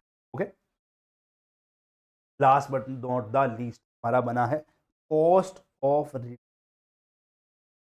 रिटेन अर्निंग के आर क्या बोलता है, कह रहा है it is interchangeable with cost of equity if certain condition. अगर आपका कॉस्ट ऑफ इक्विटी इसमें मैं इशू कर रहा हूं, जब मैं नेट प्रोसीड्स कर रहा हूं, तो उस केस में कोई फ्लोट, उस टाइम पे कोई ब्रोकर चार्जेस नहीं, उस केस में मेरा कॉस्ट ऑफ रिटेन अर्निंग की तरह है। देखो दोनों ही क्या है, इक्विटी शेयर होल्डर को मिलना है पैसा, जो मेरा कॉस्ट ऑफ रिटेन अर्निंग है ना, जो रिटेन किया उसकी वजह से मेरे को जो पैसा मिलेगा वो बोल रहा है। अब इसके अंदर मैंने कंपनी के अंदर ही चल रहा है, कहीं किसी को पेमेंट नहीं करनी, तो कहीं किसी को पेमेंट नहीं करनी तो कोई ट्रांजेक्शन चार्ज नहीं आ रहा, कोई फ्लोटेशन कॉस्ट नहीं आ रही, कोई बीच में बाहर की थर्ड पार्टी इन्वॉल्व नहीं हो रही, या इंटरनली चल रहा है, तो इसमें कोई खर्चा नहीं है। तो एक बस ये चीज का ध्यान रखना, अगर कोई खर्चा नहीं दिखा रखा क्वेश्चन में, लाइक फ्लोटेशन कॉस्ट नहीं है, कोई हमारा ट्रांजेक्शन का चार्ज नहीं दे रखा, cost of equity, cost of retain, but कहीं से भी कोई भी टाइप कॉस्ट घुसी, मेरा कैलकुलेशन में कॉस्ट ऑफ इक्विटी में तो फ्लोटेशन कॉस्ट लिया जाता है, but cost of retain earning में नहीं लिया जाएगा, ठीक है। तो cost of retain earning is often used interchangeably with the cost of equity when is no flotation, ठीक है। तो cost of retain earning is nothing but the expected return of the share holder from the investment in the shares of the company. इसके लिए ये return क्या show करता है, share holder का ही रिटर्न बता रहा है, बट कौन से वाला, जो उन्होंने रिटेन कर दिया वो वाला, ठीक है। तो कॉस्ट ऑफ इक्विटी या तो ज्यादा होगी, क्यों ज्यादा होगी, देखो कॉस्ट ऑफ इक्विटी अगर मैं सिंपल वाला फॉर्मूला देखूं तो ये था हमारा D1 बाय P0। अगर फ्लोटेशन कॉस्ट हुई तो यहां पे कुछ माइनस हो जाएगा ना के ई में, बट के आर में क्या रहेगा, यस ये मेरा सेम रहेगा। सॉरी गाइस, ठीक है, ओके। अब सोचो ये वैल्यू कम होगी तो ऑब्वियसली बात है ना, के ई ज्यादा हो गया भाई, ये अगर कम हो गया माइनस करने पे तो हमारा ये ज्यादा हो गया ना के ई। तो सिमिलरली के आर में तो कुछ कम नहीं हुआ सर, तो मतलब ये वैल्यू इसकी कंपेरेटिवली कम होगी, तो मतलब के ई हमेशा ज्यादा होगा के आर। कल बात है, ये बोल रहा है कह रहा के E is calculated on issue price और मार्केट प्राइस माइनस फ्लोटेशन। कह रहा के आर जनरली मार्केट प्राइस पे निकल जाती है, कई बार इशू प्राइस पे भी ले लेगा, कोई दिक्कत नहीं है, बट इसमें फ्लोटेशन कॉस्ट माइनस नहीं होगी, बस ये ध्यान रखना, ठीक है, बस इतना सा ध्यान रखना है। ओके गाइज, क्या बात समझ में आई? उसी का एक्सप्लेनेशन इन्होंने आगे दे रखा, पढ़ लेना एक बार। फ्लोटेशन कह रहे एक्सेप्ट फ्यू कंडीशंस पे ये बात हो रही है, कह रहे flotation cost is taken in cost of equity not in cost of reserve, we are not taking condition of new issue. Cost of equity और कॉस्ट ऑफ रिजर्व के टाइम पे, मान लो जब हमने रिजर्व की हम बात कर रहे हैं, उस टाइम पे हमने न्यू शेयर इशू करे, वो अलग कॉस्ट पर इशू हो सकते हैं, कह रहे उसको मत डील करना अभी। जब हम रिजर्व की बात कर रहे हैं ना, जब हमने रिजर्व में जो बात करी है उसकी जब हम कॉस्ट निकाल रहे हैं, जो हमारे ओल्ड शेयर जो एग्जिस्टिंग वाले हैं ना, उसके कॉस्ट से कंपेयर कर रहे हैं, न्यू शेयर इशू से कंपेयर नहीं करेंगे, ठीक है ना, वो अलग चीज चलेगी फिर। कह रहे personal tax on a realise profit that is considered under cost of equity not in cost of reserve. कह रहे रियलाइज प्रॉफिट क्या है? जो डिविडेंड मिला, रिजर्व का जो डिविडेंड है वो मिलेगा नहीं, वो तो री इन्वेस्ट हो रहा है कंपनी, जो जब तक तुम्हारी सरकार देखेगी नहीं तुम्हारे खाते में पैसा आया तो उस पर पर्सनल टैक्स आएगा। ये बोल रहा है कि कॉस्ट ऑफ इक्विटी में पर्सनल टैक्स भी, अच्छा यहां पर वो क्या बोला, कई बार, बहुत रेयरली एक आधे क्वेश्चन में करवा रखा है इन्होंने ऐसा, पर ध्यान रखना कई बार ऐसा भी होता है। हमने बोला ना, जैसे केई में हमने बोला भी, यहाँ लिखता है केई में हमने बोला कि हमारा P0 में से, है ना, P0 में से हमने फ्लोटेशन कॉस्ट माइनस कर दिया, कई बार यहाँ पे हमारा पर्सनल टैक्स भी माइनस कर देता है, कई बार हमारा ये पर्सनल टैक्स भी माइनस करके नेट प्रोसीड्स बनाएगा, बहुत रेयरली होगा, बट ये काम हमारा यहां नहीं हो सकता। यस, ये काम देखो यहां पे net proceeds can be P0 minus flotation cost, may be minus personal tax, but यहां पे ये सिर्फ P0 ही रहेगा, फॉर्मूला में ध्यान रखो। यहाँ पे D1/NP प्लस जी, यहाँ RF प्लस में beta into RM minus RF, ये वाला फॉर्मूला तो सेम ही है, इसमें कुछ है ही नहीं क्योंकि रिस्क के ऊपर पे, बट यहाँ पे P0 हो जाएगा in case of NP can be P0 minus floating cost minus का पर्सनल टैक्स, यहाँ पर हम उसको कंसिडर, ठीक है ना, इस बस ये ध्यान रखना। ओके, अब वैक का हमने एक फॉर्मेट लिख दिया स्टैंडर्ड सा, इसको ध्यान रखना, ठीक है। वैक क्या होता है हमारा, सोर्स लिखो, फिर अमाउंट लिखो, फिर वेट लिखो, फिर कॉस्ट लिखो, फिर वैक आएगा। तो हर सोर्स से कितना अमाउंट लिया, उस अमाउंट का जो वेट है वो लिखा, फिर उस वेट के साथ उसकी कॉस्ट को मल्टीप्लाई कर दिया और उनका सम कर दिया, तो हमारा बन गया, तो हमारा बन गया guys. Okay, last topic to understand is marginal cost of. देखो ये जो टॉपिक है ना, तो आईसीआई चाहे तो कैसे भी तोड़ मरोड़ करके लेवल ऑफ कॉम्प्लिकेशन बढ़ा सकते हैं, और वो आप सिर्फ क्वेश्चन प्रैक्टिस समझ सकते हैं। मैं इसका लॉजिक बताता हूँ उस टाइम।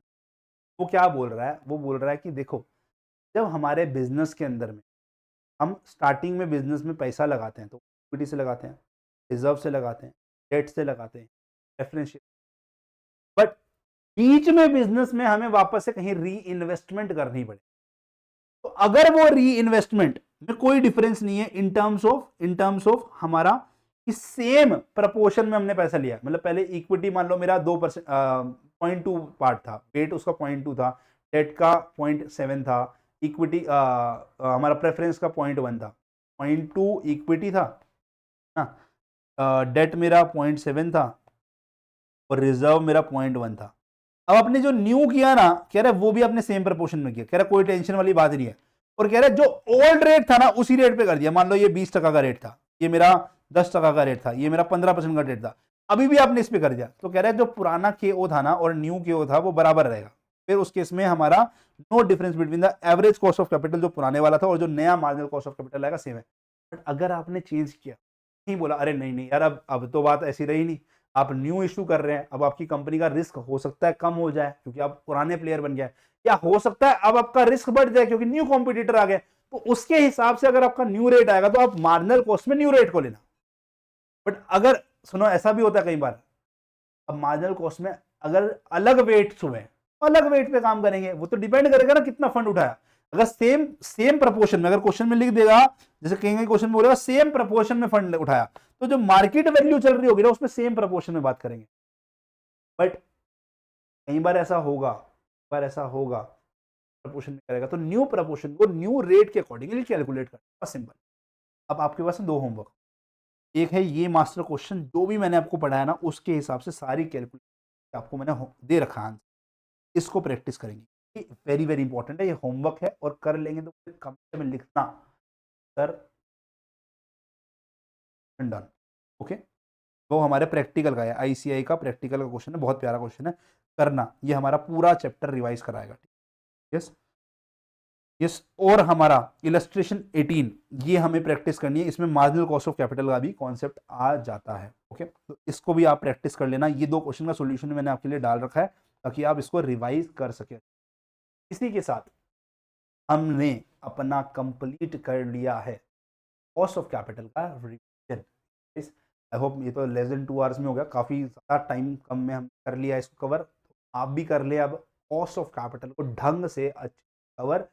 बस प्रैक्टिस करनी है जितना मैंने समझाया है, और अगर प्रैक्टिस करना चाहते हो और आपको लग रहा है मेरी सपोर्ट की जरूरत है, चाणक्य नीति में भी कुछ प्रैक्टिस करा रखी है, वहां से भी कर सकते हो। अगर मेरे लाइव वाले स्टूडेंट हो तो आप मेरे साथ पढ़े हैं मंजिल बैच में, तो आपके पास तो मैंने बतेरी प्रैक्टिस करा रखी है आपके लिए। तो मैंने पूरी एफएम की जो मेरी मास्टर क्वेश्चन बैंक है जिसमें कि उस आरटीबी से सब कवर कराया, उनके जितने क्वेश्चन करना चाहते make sure practice, but minimum 2 question मैंने अभी आपको दिया, ये तो प्रैक्टिस कर लेना, जैसे ही वो वीडियो देखो तभी आपका चैप्टर रेडी हो पाएगा।